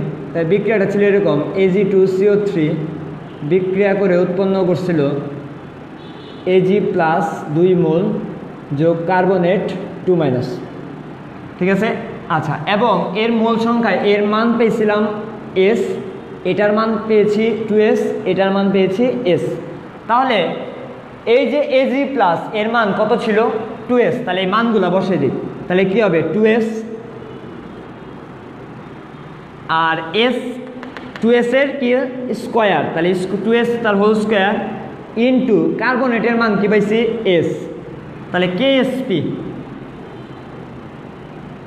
KSPর মানটা তাহলে কত আসে, KSP is equal two 4S square, 2S তার হোল স্কোয়ার, তাহলে 4S স্কোয়ার ইন্টু S। তাহলে কি হবে, KSP is equal two 4SS cube. ঠিক আছে, এইভাবে যে কোনো বিক্রিয়ার দ্রাব্যতার গুণফলের সমীকরণ বের করতে পারবো না? পারবো তো? আমি একদমই ভেঙে ভেঙে বুঝাইছি, তো আশা করি বুঝার কথা। এবং এই টাইপের অঙ্ক খুব বেশি ইম্পর্টেন্ট। ঠিক আছে, মনে করো যে আমি একটা অঙ্ক দিয়ে বুঝে দিই, যে মনে করো কোশ্চেনে দেওয়া আছে সিলভার কার্বনেট দ্রবণের দ্রাব্যতা 0.2 মোল পার লিটার, সাপোজ ধরে নিলাম, হলে এর দ্রাব্যতার গুণফল নির্ণয় করো।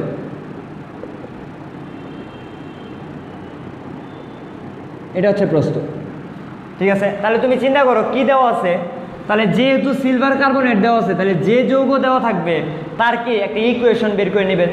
তো এই যে ইকুয়েশনগুলা, এটা কখনোই শর্টকাট করবেন না। ঠিক আছে, দরকার হলে 1 মিনিট সময় লাগবে, 1 মিনিট সময় নিয়ে এটা ইকুয়েশনটাকে বের করে নেবেন। অনেকে মুখস্থ করে যে AB2 আকারে যদি ফর্মুলা থাকে তাহলে দ্রাব্যতার KSPর ফর্মুলা এরকম হয়, এই টাইপ কিছু করবেন না। ঠিক আছে, আপনারা হচ্ছে যে যৌগটা দেওয়া থাকবে, আমি আপনাদের ভেঙে ভেঙে করা শিখাইছি, তো যে যৌগটা দেওয়া থাকবে ওই যৌগকে ভেঙে নেবেন, আগে সমীকরণ বের করে নেবেন। ঠিক আছে, আচ্ছা, তাহলে যে যৌগটা দেওয়া থাকবে ওই যৌগকে ভেঙে আমি একটা KSPর ফর্মুলা পাইছি, তাই তো? এখন দেখো দেওয়া আছে কি, দ্রবণের দ্রাব্যতাকে প্রকাশ করি কি দ্বারা, S দ্বারা। তাহলে অবশ্যই এটার কি S এর মানই দেওয়া আছে, তাহলে বের করতে বলছে কি দ্রাব্যতার গুণফল, মানে KSP বের করতে বলছে। বুঝাতে পারছি? তাহলে এই যৌগ থেকে, ঠিক আছে, আমি KSPর ফর্মুলা নিয়ে এই জায়গায় S এর মান যদি বসিয়ে দেই তাহলে কি আমার দ্রাব্যতার গুণফল বের হয়ে যাবে। বুঝাইতে পারছি? আবার অনেক সময় এমনও থাকতে পারে যে দ্রাব্যতার গুণফলই দেওয়া আছে, দ্রাব্যতা বের করতে বলছে, পারবো না? পারবো? আচ্ছা, তাহলে দ্রাব্যতার গুণফল ক্লিয়ার সবার? বুঝতে পারছি। আপনারা প্র্যাকটিসের জন্য এই কয়েকটা জিনিস করে নিতে পারেন। HCl এর দ্রাব্যতার গুণফলের সমীকরণ বের করবেন, ম্যাগনেসিয়াম হাইড্রোক্সাইড এর দ্রাব্যতার গুণফল বের করবেন, অ্যালুমিনিয়াম ক্লোরাইড এটা বের করতে পারেন, অ্যালুমিনিয়াম সালফেট এটা বের করবেন। এর দ্রাব্যতার গুণফলের মানে KSPর সমীকরণ বের করবেন।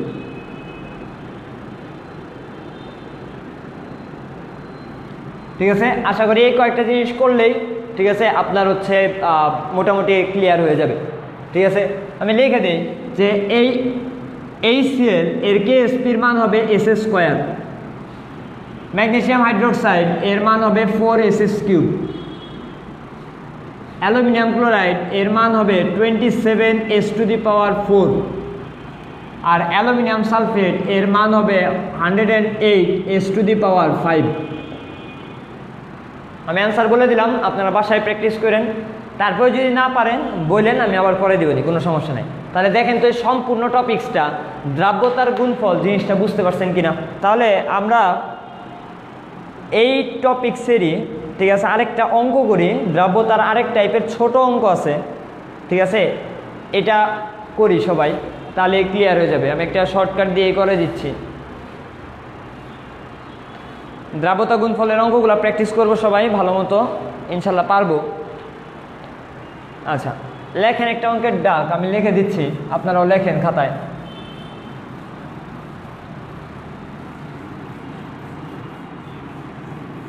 এবং আমি বারবার বললাম দ্রাব্যতার গুণফল, ঠিক আছে এখান থেকে যে টপিক্সটা আছে, ঠিক আছে এই টপিক্সটা খুব ভালো মতো করবেন। ম্যাক্সিমাম অ্যাডমিশন টেস্টে এই টপিক্স থেকে একটা কোশ্চেন আসে, ঠিক আছে এই টপিক্স থেকে একটা MCQ হলেও পাবেন। সো এই টপিক্সটা খুব ভালো মতো করবেন, ঠিক আছে। আচ্ছা, সো আমরা একটা অঙ্কের ডাক লিখতেছি, লেখো সবাই। দেখো, কক্ষ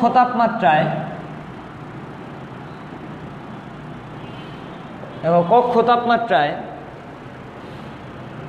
সোডিয়াম ক্লোরাইড এর 75 গ্রাম সম্পৃক্ত দ্রবণে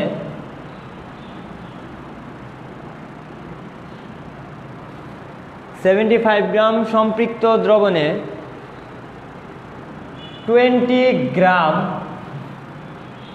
সোডিয়াম ক্লোরাইড দ্রবীভূত অবস্থায় থাকে।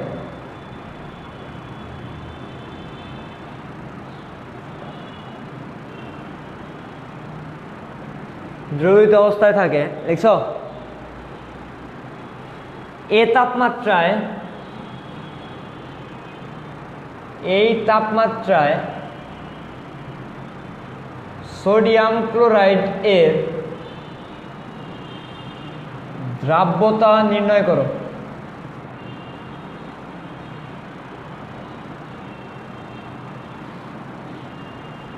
এটা হচ্ছে অঙ্কের ডাক, দ্রাব্যতার একটা অঙ্ক। কি বলছি কক্ষ তাপমাত্রায় সোডিয়াম ক্লোরাইডের 75 গ্রাম সম্পৃক্ত দ্রবণে 20 গ্রাম সোডিয়াম ক্লোরাইড মানে দ্রবীভূত অবস্থায় থাকে। এই তাপমাত্রায় সোডিয়াম ক্লোরাইডের দ্রাব্যতা নির্ণয় করো। তো দ্রাব্যতার ক্ষেত্রে আমরা ফর্মুলাটায় এইরকম একটা শর্টকাট ব্যবহার করব, যে দ্রাব্যতা ইজ ইকুয়াল টু, মনে রাখবা যে দ্রব ডিভাইডেড বাই দ্রবণ মাইনাস দ্রব ইন্টু 100% বা ইন্টু 100। ঠিক আছে, মনে থাকবে দ্রব ডিভাইডেড বাই দ্রবণ মাইনাস দ্রব ইন্টু 100। তাহলে দ্রাব্যতা, তাহলে আমরা মান যদি বসাই তাহলে কি হয় খেয়াল করো, দ্রাব্যতাকে S দ্বারা প্রকাশ করলাম, তাহলে S ইজ ইকুয়াল টু দ্রব কত দেওয়া আছে 75 গ্রাম সম্পৃক্ত দ্রবণে, তাহলে 20 গ্রাম কি দ্রব দেওয়া আছে, তাহলে বসাইলাম 20 ডিভাইডেড বাই সম্পৃক্ত দ্রবণ কত দেওয়া আছে 75 মাইনাস 20 ইন্টু 100। ক্যালকুলেটার চাপবেন, যা আসবে সেটা অ্যান্সার। ঠিক আছে, বুঝতে পারছেন? তাহলে কত হয় 20 divided by 55 into 100%, sorry, into 100, অতএব S is equal to 36.36 এর आंसर। এই টাইপের ছোট অঙ্ক আসতে পারে এই ফর্মুলার। তাহলে মনে রাখবো যে এটা একটা ফর্মুলা, যে দ্রাব্যতা ইজ ইকুয়াল টু দ্রব ডিভাইডেড বাই দ্রবণ মাইনাস দ্রব ইন্টু 100, এই ফর্মুলা। ঠিক আছে, তাহলে দ্রাব্যতা নিয়ে ক্লিয়ার। আচ্ছা, আর এখান থেকে কিছু অদক্ষেপের অঙ্ক আসে। আমরা জানি যে KIP is greater than KSP যদি হয় তাহলে দ্রবণটি অদক্ষিপ্ত হবে, দ্রব অদক্ষিপ্ত হবে। ঠিক আছে, অদক্ষেপ করবে। এই টাইপের অঙ্ক HSCর জন্য আপনারা করে নিন। ঠিক আছে, বুঝাইতে পারছি? আয়নিক গুণফল, হ্যাঁ, আয়নিক গুণফল যদি দ্রাব্যতার গুণফলের চেয়ে বড় হয়, এই যে আয়নিক গুণফল, আয়নিক প্রোডাক্ট, তাহলে আয়নিক গুণফল যদি দ্রাব্যতার গুণফলের চেয়ে বড় হয় তাহলে দ্রবণটি অদক্ষিপ্ত হবে। ঠিক আছে, এই টাইপের অঙ্ক আপনারা করে নিন।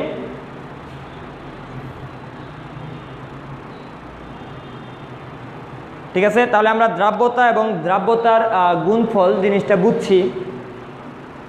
তাহলে আমরা আমাদের নেক্সট টপিক্সে চলে যাই, যেটা আমাদের বইয়ে নাই ভালো মতো, তারপরেও পড়তে হবে। ঠিক আছে, আমরা অনেক কিছু পড়ব, ইঞ্জিনিয়ারিং ভার্সিটি যেটাই বলেন ওইভাবেই সবগুলাই পড়ব। সো আপনাদের বইয়ে নাই, আমি এখন যে টপিক্সটা পড়াচ্ছি একটু কষ্ট করে লিখে নিন। হ্যাঁ, তাহলে পড়তেছি হচ্ছে ক্যালাস।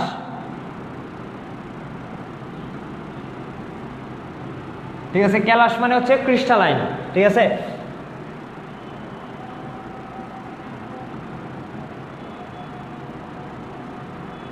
তো সংজ্ঞাটা সবাই লিখে দেন।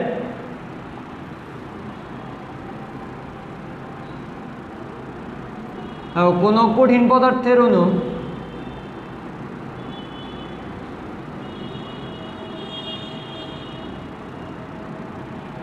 অণু পরস্পরের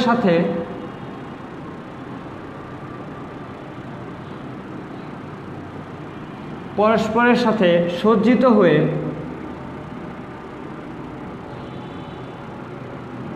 যদি একটি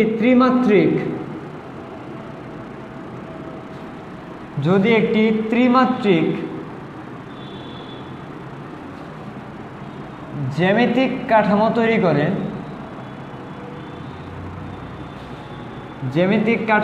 করে,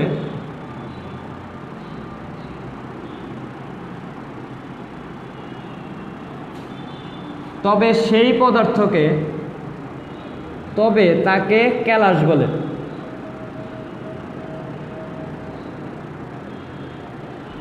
ঠিক আছে, আচ্ছা, তাহলে ক্যালাস কাকে বলে? ক্যালাস হচ্ছে কোনো কঠিন পদার্থের অণু যদি পরস্পরের সাথে সজ্জিত হয়ে, মানে একত্রিত হয়ে একটা কি গঠন করবে? ত্রিমাত্রিক জ্যামিতিক কাঠামো তৈরি করে, মানে 3 ডাইমেনশনাল ভিউ তৈরি করে, তবে তাকে ক্রিস্টালাইন বা ক্যালাস বলে। এটা হচ্ছে সংজ্ঞা। ঠিক আছে, আচ্ছা, তো আমরা এখন আসি এই ক্যালাসের যাবতীয় সব কিছু যেহেতু আমরা পড়বো, তাহলে আমরা এখন ক্যালাসের বৈশিষ্ট্যটুকুও পড়ি। ঠিক আছে, ক্যালাসের বৈশিষ্ট্য করতেছি। হ্যাঁ, তাহলে দেখো 1 নাম্বার বৈশিষ্ট্য আমি এই সংজ্ঞা থেকেই দিতে পারি যে ক্যালাস সবসময় কোন পদার্থের ক্ষেত্রে হয়? কঠিন পদার্থের অণু সজ্জিত হবে পরস্পরের সাথে। ঠিক আছে, তাহলে 1 নাম্বার পয়েন্ট হচ্ছে কঠিন পদার্থের অণু। ঠিক আছে, 2 নাম্বারটাও সংজ্ঞা থেকে দিতে পারি যে এই যে গঠনটা তৈরি করছে সেটা কি গঠন? ত্রিমাত্রিক জ্যামিতিক কাঠামো তৈরি করছে। তাহলে এটা হচ্ছে 2 নাম্বার বৈশিষ্ট্য, যে কাঠামো তৈরি করে সেটা হচ্ছে ত্রিমাত্রিক জ্যামিতিক কাঠামো তৈরি করে, ত্রিমাত্রিক জ্যামিতিক কাঠামো তৈরি করবে। ঠিক আছে, 3 নাম্বার যে বৈশিষ্ট্য, 3 নাম্বারটা হচ্ছে মনে রাখবা, ক্যালাস দ্রবণীয় বা অদ্রবণীয় 2 প্রকারই হইতে পারে, মানে পানির সাথে বিক্রিয়া করতেও পারে, পানির সাথে বিক্রিয়া নাও করতে পারে। তাহলে দ্রবণীয় বা অদ্রবণীয় হইতে পারে।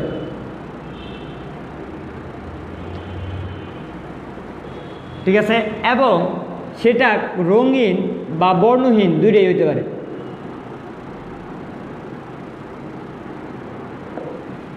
ঠিক আছে, আর আরেকটা বৈশিষ্ট্য হচ্ছে যে তুমি যদি একটা বড় পদার্থ, মানে বড় ক্যালাসকে ভাঙো, মানে চূর্ণ বিচূর্ণ করো, তাহলে ছোট ছোট যে পদার্থগুলো পাবা, তুমি আমাকে বলো ওই যে ছোট ছোট পদার্থ ওই ছোট ছোট পদার্থের বৈশিষ্ট্যগুলোও কি বড় পদার্থের মধ্যে থাকবে না, তাই তো?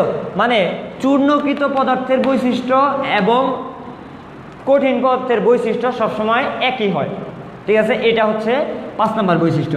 ক্লিয়ার? তাহলে আমরা কি বলছি যে ক্যালাসের বৈশিষ্ট্য হচ্ছে কঠিন পদার্থের ক্ষেত্রে হইতে হবে, ত্রিমাত্রিক জ্যামিতিক কাঠামো তৈরি করতে হবে, দ্রবণীয় বা অদ্রবণীয় দুইটাই হবে, রঙিন বা বর্ণহীন তাই হবে, এবং চূর্ণকৃত পদার্থের মধ্যেও বড় পদার্থের বৈশিষ্ট্য পরিলক্ষিত হবে। বুঝতে পারছি? লেখানো দেখো, ক্যালাসের শ্রেণী বিভাগ একটু ভালো মতো বুঝো, খুব ইম্পর্টেন্ট। এটা পুরাতন বইয়ে ছিল বাট নতুন বইয়ে নাই, ঠিক আছে? কিন্তু এটা খুব ইম্পর্টেন্ট টপিকস। আচ্ছা, তাহলে বোঝানো শুরু করি। হ্যাঁ, এই চার্টটা আমরা কিভাবে মুখস্থ করতে পারি সেটা একটু বুঝাই। আসো, তাহলে আমরা পড়তেছি হচ্ছে ক্যালাসের শ্রেণী বিভাগ। হ্যাঁ, তো মনে করো আমার একটা ক্যালাস হচ্ছে এরকম ত্রিভুজাকৃতি, একটা ত্রিভুজ, ঠিক আছে? তাহলে ধরলাম এটা হচ্ছে এ বি আর এটা হচ্ছে সি, এবিসি ত্রিভুজ। তাহলে আমরা জানি এখানে বাহু কয়টা আছে? 3টা।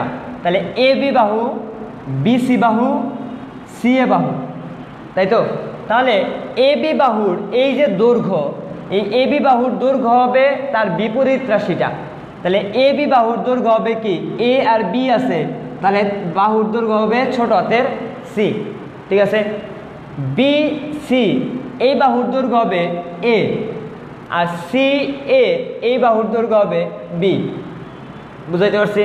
তাহলে এ বি সি বাহুর 3টা বাহুর দৈর্ঘ্য পাইছি, সেটা হচ্ছে এ, ছোট হাতের এ, ছোট হাতের বি, ছোট হাতের সি, এবং তাদের যে মধ্যবর্তী কোণ সেটা হচ্ছে আলফা, বিটা আর হচ্ছে গামা, ঠিক আছে? তাহলে আমি যদি অক্ষ দূরত্ব বলি, তাহলে অক্ষ মানে কি, এই অক্ষ থেকে কি এই অক্ষের দূরত্ব। যখনই কৌণিক অক্ষ দূরত্ব বলবো তাহলে তাদের কি কোণ নিয়ে আলোচনা করা হবে, মানে কি আলফা, বিটা, গামা নিয়ে আলোচনা করা হবে। এইটুক তো ক্লিয়ার নাকি? আচ্ছা, এখন এই ক্যালাসের শ্রেণীবিভাগ পড়তে হইলে আমার এই সিরিয়ালটা মনে রাখতে হবে, ঠিক আছে? তাহলে খেয়াল করো যে এই ক্যালাসের কয়টা শ্রেণীবিভাগ আছে? কয়টা? 1টা, 2টা, 3টা, 4টা, 5টা, 6টা, 7টা। তাহলে এই 7টা শ্রেণীবিভাগ আছে, ঠিক আছে? আচ্ছা, তো এখন এই 7টা শ্রেণীবিভাগ আমি কিভাবে মনে রাখতে পারি, মানে সিরিয়ালটা মনে রাখতে হবে। তো একটা জিনিস খেয়াল করো যে কাঠামোর নামের প্রত্যেকটার প্রথম অক্ষর দিয়ে আমি মনে রাখতে পারি, ঠিক আছে? আচ্ছা, তাহলে কিউবিক, কিউবিক কিউবিক মানে হচ্ছে ঘনক। তাহলে একে আমি প্রকাশ করলাম হচ্ছে সি দ্বারা। টেট্রাগোনাল, তাহলে এর প্রথম অক্ষর কি, টি দ্বারা। অর্থরম্বিক, এটা হচ্ছে ও দ্বারা। রম্বোহেড্রাল, সেটা কি আর দ্বারা। হেক্সাগোনাল, এটা কি এইচ দ্বারা। মনোক্লিনিক, সেটা কি এম দ্বারা। ট্রাইক্লিনিক, সেটা হচ্ছে টি দ্বারা, ঠিক আছে? এই হচ্ছে সিরিয়াল মনে রাখার উপায়। এখন তুমি বলতে পারো যে ভাইয়া এইটা টি, এটাও তো টি, তাহলে তো উল্টা উল্টা হয়ে যাবে। এটাও বুঝিয়ে দিচ্ছি, সমস্যা নাই। তাহলে আমি মনে রাখতে পারি যে ক্যালাসের শ্রেণী বিভাগের 4টা হচ্ছে সিটি অথবা মানে অর এইচ এম টি, ঠিক আছে? CT or H M T, ঠিক আছে? যদি এইভাবে কারো মনে রাখতে সমস্যা হয় তাহলে মনে রাখতে পারো চিকেন টিক্কা অথবা মানে ও আর মানে অর অথবা হোম মেড টিক্কা, ঠিক আছে? তাহলে চিকেন টিক্কা অথবা হোম মেড টিক্কা মনে থাকবে কাঠামোর নাম। তাহলে কাঠামোর নাম তো সিরিয়ালি মনে থাকবে নাকি? আচ্ছা, এখন আসি অক্ষ দূরত্ব মনে রাখার উপায়। তো অক্ষ দূরত্বের দেখো একটা সিরিয়াল আছে, A is equal to B is equal to C, তারপর একটা কাটা, তারপর একটা 2টা কাটা। আবার A is equal to B is equal to C, তারপর একটা কাটা, তারপর সবই কাটা, ঠিক আছে? বুঝাইতে পারছি? আর মনে রাখবা যেটা টি মানে ট্রাইক্লিনিক, যেটা ট্রাইক্লিনিকের সব কাটা। কি মনে রাখবো? ট্রাইক্লিনিকের সব কাটা, মানে এই এ কাটা বি কাটা সি, অথবা alpha not is equal to beta not is equal to gamma is not is equal to 90 degree, ঠিক আছে? মনে থাকবে? তাহলে নাম মুখস্থ হয়েছে আর অক্ষ দূরত্ব সবাই বুঝছি, ক্লিয়ার? আচ্ছা, এখন আসি কৌণিক অক্ষ দূরত্ব। কৌণিক অক্ষ দূরত্বের ক্ষেত্রেও সেম। দেখো আলফা ইজ প্রথম 3টা same, alpha is equal to beta is equal to gamma is equal to 90 degree, পরের তিনটাও সেম। ঠিক আছে, চতুর্থ নাম্বারটায় আচ্ছা, তো এখন দেখো আমরা কেমিস্ট্রির মধ্যে সবচেয়ে বড় সংখ্যা কত জানি? আমরা কি জানি? 2 মানে ডাই, 3 মানে ট্রাই, 4 মানে টেট্রা, 5 মানে পেন্টা, 6 মানে হেক্সা। তাহলে যেহেতু হেক্সা আছে তাহলে সবচেয়ে বড় সংখ্যা কি? 6 না? তাহলে দেখো এর কোনটাও সবচেয়ে বড়, কত ডিগ্রি? 120 ডিগ্রি। ঠিক আছে, আর বাকিগুলা কত? 90 ডিগ্রি। তাহলে যেটাই হেক্সাগোনাল সেটারই কোনটা কি হবে? বড় হবে। মনে রাখতে পারবো না? আচ্ছা, তাহলে যেটা হেক্সাগোনাল তার কোনটা হচ্ছে বড় এবং 120 ডিগ্রি। তাহলে প্রথম তিনটা সেম, বড়টা 120, বাকি দুইটা 90 ডিগ্রি। নিচেরটাই আমরা জানছি ট্রাইক্লিনিকের যা থাকবে সব কাটা, তাহলে বাকি রইল কি? এটা আর এটা, তাই তো? আচ্ছা, তো যখনই রম্বোহেড্রাল তখন gamma is not is equal to 90, যখনই মনোক্লিনিক তখন beta is not is equal to 90। ঠিক আছে, মনে থাকবে রম্বোহেড্রালে gamma is not is equal to 90, মনোক্লিনিকে beta is not is equal to 90। তাহলে এই তিনটা আশা করি সবাই বুঝতে পারছেন, এই তিনটা। আচ্ছা, এখন আসে উদাহরণ, যেটা পরীক্ষায় আসবে এটাই আসে উদাহরণ। ঠিক আছে, পরীক্ষায় আসবে নিচের কোনটি কিউবিক ক্যালাসের উদাহরণ। তো মনে রাখবেন সবচেয়ে ইম্পর্টেন্ট হচ্ছে সোডিয়াম ক্লোরাইড, এটাই আসে যে সোডিয়াম ক্লোরাইডের আকৃতি কেমন? ঘনক আকৃতির। তাহলে এটা তো মনেই থাকবে যে সোডিয়াম ক্লোরাইড হচ্ছে ঘনক আকৃতির। ঠিক আছে, আর একমাত্র ঘনকে শুধুমাত্র দেখো মৌল বসছে, মানে ধাতু বসছে কি? সিলভার, হিরক, কপার, আর কোনোটাই তো কিন্তু মৌল নাই, শুধুমাত্র কি এইটাতেই আছে। তাহলে কিউবিক মনে রাখার উপায় হচ্ছে সবচেয়ে ইম্পর্টেন্টটা, তাহলে সবচেয়ে ইম্পর্টেন্ট কোনটা? সোডিয়াম ক্লোরাইড, আর বাকি যেগুলো আছে সবগুলাই হচ্ছে মৌল। তাহলে কিউবিক শেষ, বুঝাইতে পারছি? আচ্ছা, যেটা টেট্রাগোনাল, টেট্রাগোনালের উদাহরণে মনে রাখবা টেট্রাগোনাল নামের প্রথম অক্ষর কি? টি। তাহলে এর উদাহরণের প্রত্যেকটাই মনে রাখবা ট দিয়ে শুরু হবে, কারণ টেট্রাগোনালের প্রথম অক্ষর কি লিখছি? ট। তাহলে টেট্রাগোনালের প্রত্যেকটা উদাহরণই কি দ্বারা শুরু হবে? ট দিয়ে শুরু হবে। তাহলে দেখি, স্টেনাস মানে কি? ট আছে। স্টেনাস ক্লোরাইড ট আছে। স্টেনাস অক্সাইড ট আছে। টাইটানিয়াম অক্সাইড ট আছে। তাহলে এটাও ক্লিয়ার।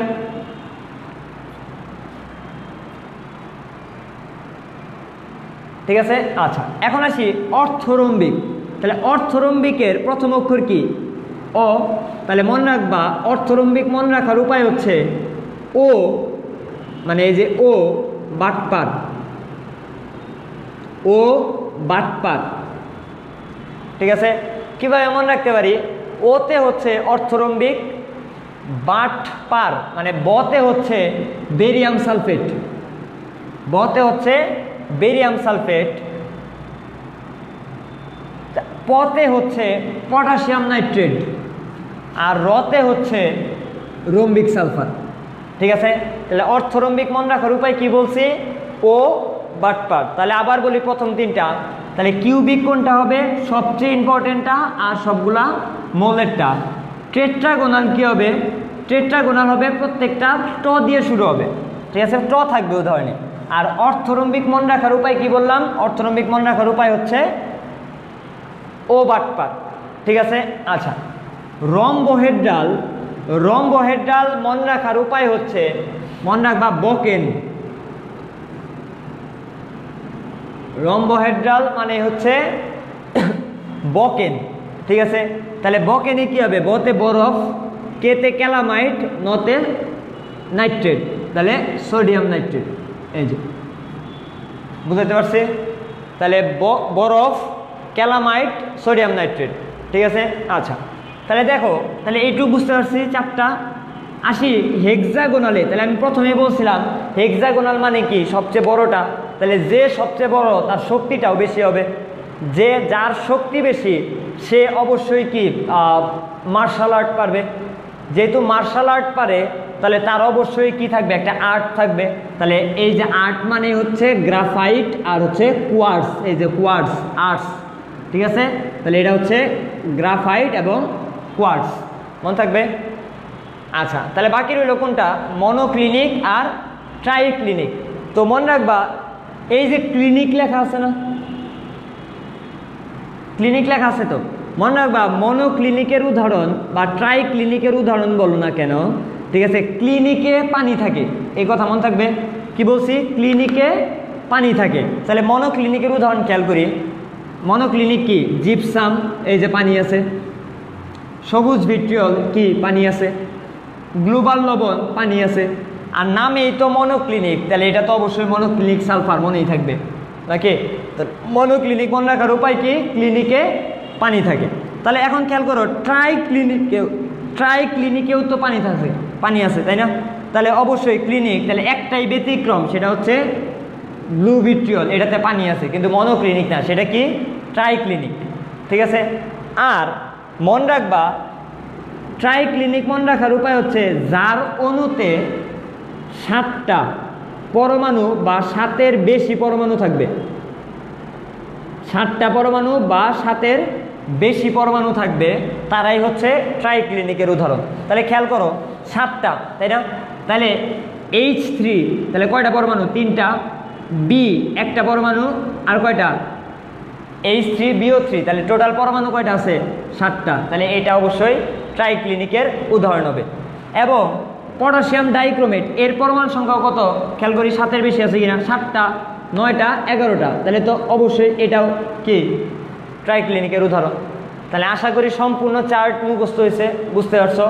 আবার বলি, কিউবিকের উদাহরণ হচ্ছে মৌল প্লাস ইম্পর্টেন্টটা। টেট্রাগোনালের প্রত্যেকটা উদাহরণে কি থাকবে? ট থাকবে। অর্থরম্বিকে ও বাটপার, রোম্বোহেড্রালে বকেন, হেক্সাগোনালে বড় বড় যারা মার্শাল আর্টস। মনোক্লিনিক, ক্লিনিকে পানি থাকে। ট্রাইক্লিনিকে পরমাণুর সংখ্যা 7 বা 7-এর বেশি। ক্লিয়ার? দেখো এই চার্ট মুখস্থ হয়েছে কিনা, ঠিক আছে, খেয়াল করো। নেক্সট টপিক্সে আমরা পড়তেছি হচ্ছে একক কোষ। বেশিও লাগবে না, একটু বুঝবো, একটা ইম্পর্টেন্ট টপিক্সই পড়াচ্ছি, 10 মিনিট লাগবে হয়তো। তো দেখো একক কোষ, দেখো সংজ্ঞাটা একটু লিখে নাও। দেখো ক্যালাসের বিন্যাসজালী, দেখো ক্যালাসের বিন্যাসজালী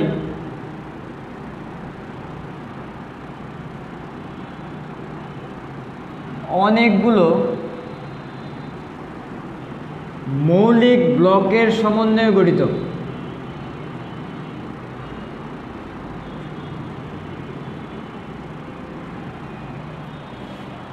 মৌলিক ব্লকের সমন্বয়ে গঠিত। এই মৌলিক ব্লকসমূহকে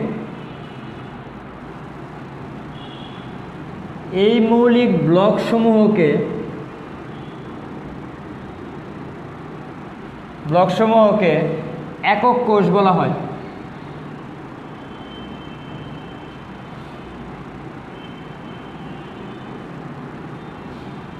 ঠিক আছে, তাহলে একক কোষ কাকে বলে? কি বলছি? ক্যালাসের বিন্যাসজালী অনেকগুলো মৌলিক ব্লকের সমন্বয়ে গঠিত। এই মৌলিক ব্লকসমূহকে কি বলছি? একক কোষ বলছি। ঠিক আছে। আচ্ছা, এটা গেলে 1 নম্বর সংজ্ঞা। আরেকটা সংজ্ঞা পড়বেন, দেখেন ল্যাটিস কাঠামো।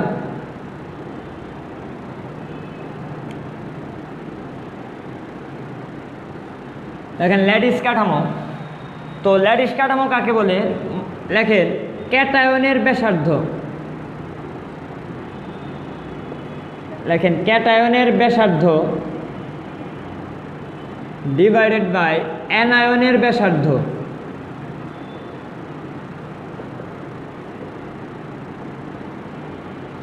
ঠিক আছে, তাহলে আমরা ক্যাটায়ন ব্যাসার্ধকে প্রকাশ করি কি? আর দ্বারা। তাহলে ক্যাটায়ন মানে কি? আর প্লাস, আর অ্যানায়ন মানে কি? আর মাইনাস। ঠিক আছে, তাহলে ল্যাটিস কাঠামো কাকে বলে? ল্যাটিস কাঠামো হচ্ছে ক্যাটায়নের ব্যাসার্ধ এবং অ্যানায়নের ব্যাসার্ধের অনুপাতকে বলা হবে ল্যাটিস কাঠামো। ঠিক আছে, ল্যাটিস কাঠামো কাকে বলে? ক্যাটায়নের ব্যাসার্ধ এবং অ্যানায়নের ব্যাসার্ধের অনুপাতকে আমরা বলবো হচ্ছে ল্যাটিস কাঠামো। ঠিক আছে, বুঝতে পারছি? দেখছো, বোঝা গেছে ল্যাটিস কাঠামো কাকে বলে? ল্যাটিস কাঠামো হচ্ছে ক্যাটায়নের ব্যাসার্ধ এবং অ্যানায়নের ব্যাসার্ধের অনুপাতকে আমরা বলবো ল্যাটিস কাঠামো। অঙ্ক করাবো, লেখা হয়েছে। আচ্ছা, তো আমরা ল্যাটিস কাঠামোর একটা চার্ট লিখে দিচ্ছি, এটি একটু ভালো মতো পড়বেন। দেখেন, ব্যাসার্ধ যদি 0.224 থেকে 0.434 এই পর্যন্ত হয়, 224 থেকে 0.434 পর্যন্ত হয়, তাহলে তার আকৃতি হচ্ছে ঘনক। ঠিক আছে, সন্নিবেশ সংখ্যা হবে 4। 0.434 থেকে 0.732 পর্যন্ত যদি হয়, তাহলে আমরা বলবো তার কাঠামো হচ্ছে অষ্টতলকীয় এবং তার সন্নিবেশ সংখ্যা হবে 6।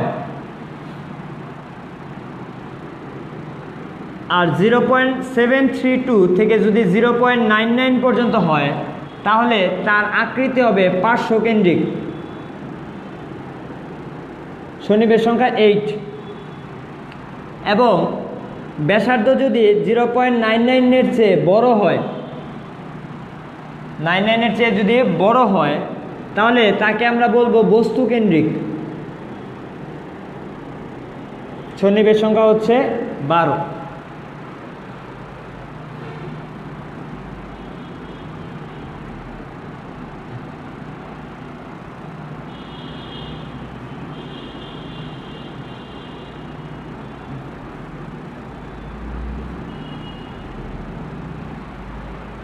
তুলা হয়েছে সবার?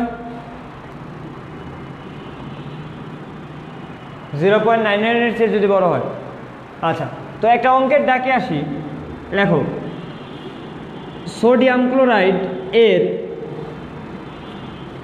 ক্যাটায়ন এবং অ্যানায়নের ব্যাসার্ধ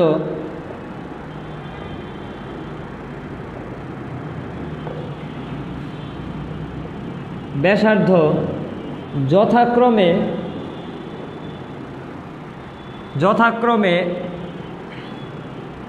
90 RPM এবং 150 RPM। RPM মানে হচ্ছে রেভলিউশন পার মিনিট। RPM হলে এর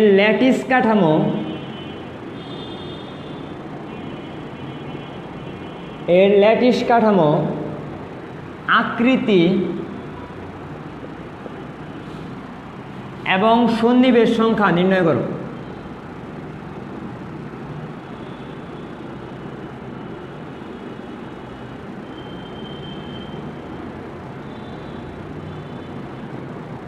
এটা হচ্ছে অঙ্কের ডাক।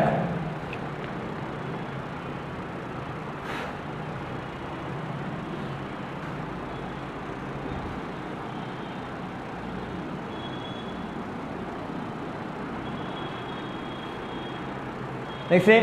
আচ্ছা, এখন আসো, তাহলে আমরা কি বের করতেছি? ল্যাটিস কাঠামো আকৃতি সন্নিবেশ সংখ্যা বের করতেছি। হ্যাঁ, তো আমরা পড়ে আসছি যে ল্যাটিস কাঠামো বের করার ফর্মুলা যেন কি পড়লাম একটু আগে। তাহলে ল্যাটিস কাঠামো বের করার ফর্মুলা হচ্ছে আমার ক্যাটায়নের ব্যাসার্ধ ডিভাইডেড বাই অ্যানায়নের ব্যাসার্ধ, তাই তো? তাহলে ক্যাটায়নের ব্যাসার্ধ এবং অ্যানায়নের ব্যাসার্ধের অনুপাতকে আমরা বলি হচ্ছে ল্যাটিস কাঠামো। তাহলে সোডিয়াম ক্লোরাইড এর ক্যাটায়ন এবং অ্যানায়ন মানে কি? অবশ্যই কি সোডিয়াম প্লাস আর কি ক্লোরাইড মাইনাস, তাই তো? এর মান দেওয়া আছে কত? 90 RPM ডিভাইডেড বাই 150 RPM।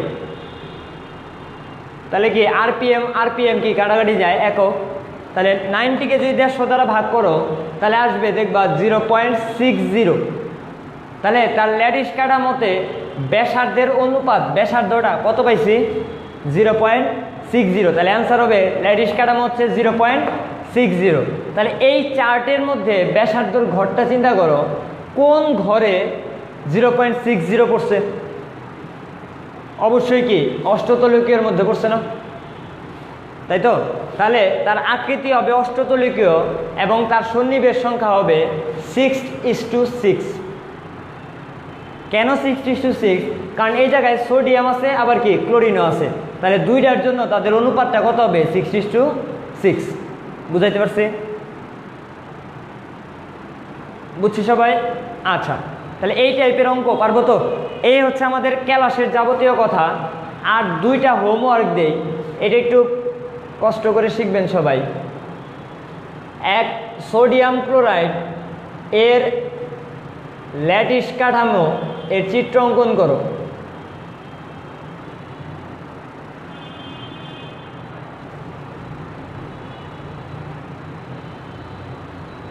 এবং আরেকটা হচ্ছে সিজিয়াম ক্লোরাইড, দুইটার দিলাম। এই প্রশ্নটা একটু পড়ো, যদি ফিগার না থাকে, ঠিক আছে, পরিচিত না থাকে, তাহলে আমরা বললো আমি ছবি তুলে পাঠিয়ে দিবনি। তাহলে সোডিয়াম ক্লোরাইড এবং সিজিয়াম ক্লোরাইডের ল্যাটিস কাঠামোর চিত্র অঙ্কন, এটা করতে হবে। ঠিক আছে, এই হচ্ছে আমাদের গুণগত রসায়নের পার্ট 2 নিলাম আমি। নেক্সট আরেকটা ক্লাস লাগবে, যেটাতে আমি গুণগত রসায়ন শেষ করে দিব। ঠিক আছে, আশা করি পরশু দিন দেখা হবে। তো আশা করি আজকে যা যা পড়াইছি, আমরা 3টা টপিকস পড়াইছি। এক, শনাক্তকরণ পড়ছি, দ্রাব্যতার গুণফল পড়ছি, আরেকটা হচ্ছে ক্যালাস সম্পর্কে পড়লাম। সো এই 3টা টপিক্সই খুব বেশি ইম্পর্টেন্ট। ঠিক আছে, আশা করি এই 3টা টপিক্সে কারো কোনো প্রবলেম নাই। তারপরে যদি থাকে, ঠিক আছে, আমাদের জানায়ও। ঠিক আছে, ইনশাল্লাহ আবার এটার এই ব্যবস্থা করে দিবেন। ঠিক আছে, আল্লাহ হাফেজ। আর যেভাবে রুটিন দেওয়া আছে সেভাবে ক্লাস করো সবাই। ঠিক আছে, তো আল্লাহ হাফেজ, সবাই ভালো থাকো। ঠিক আছে।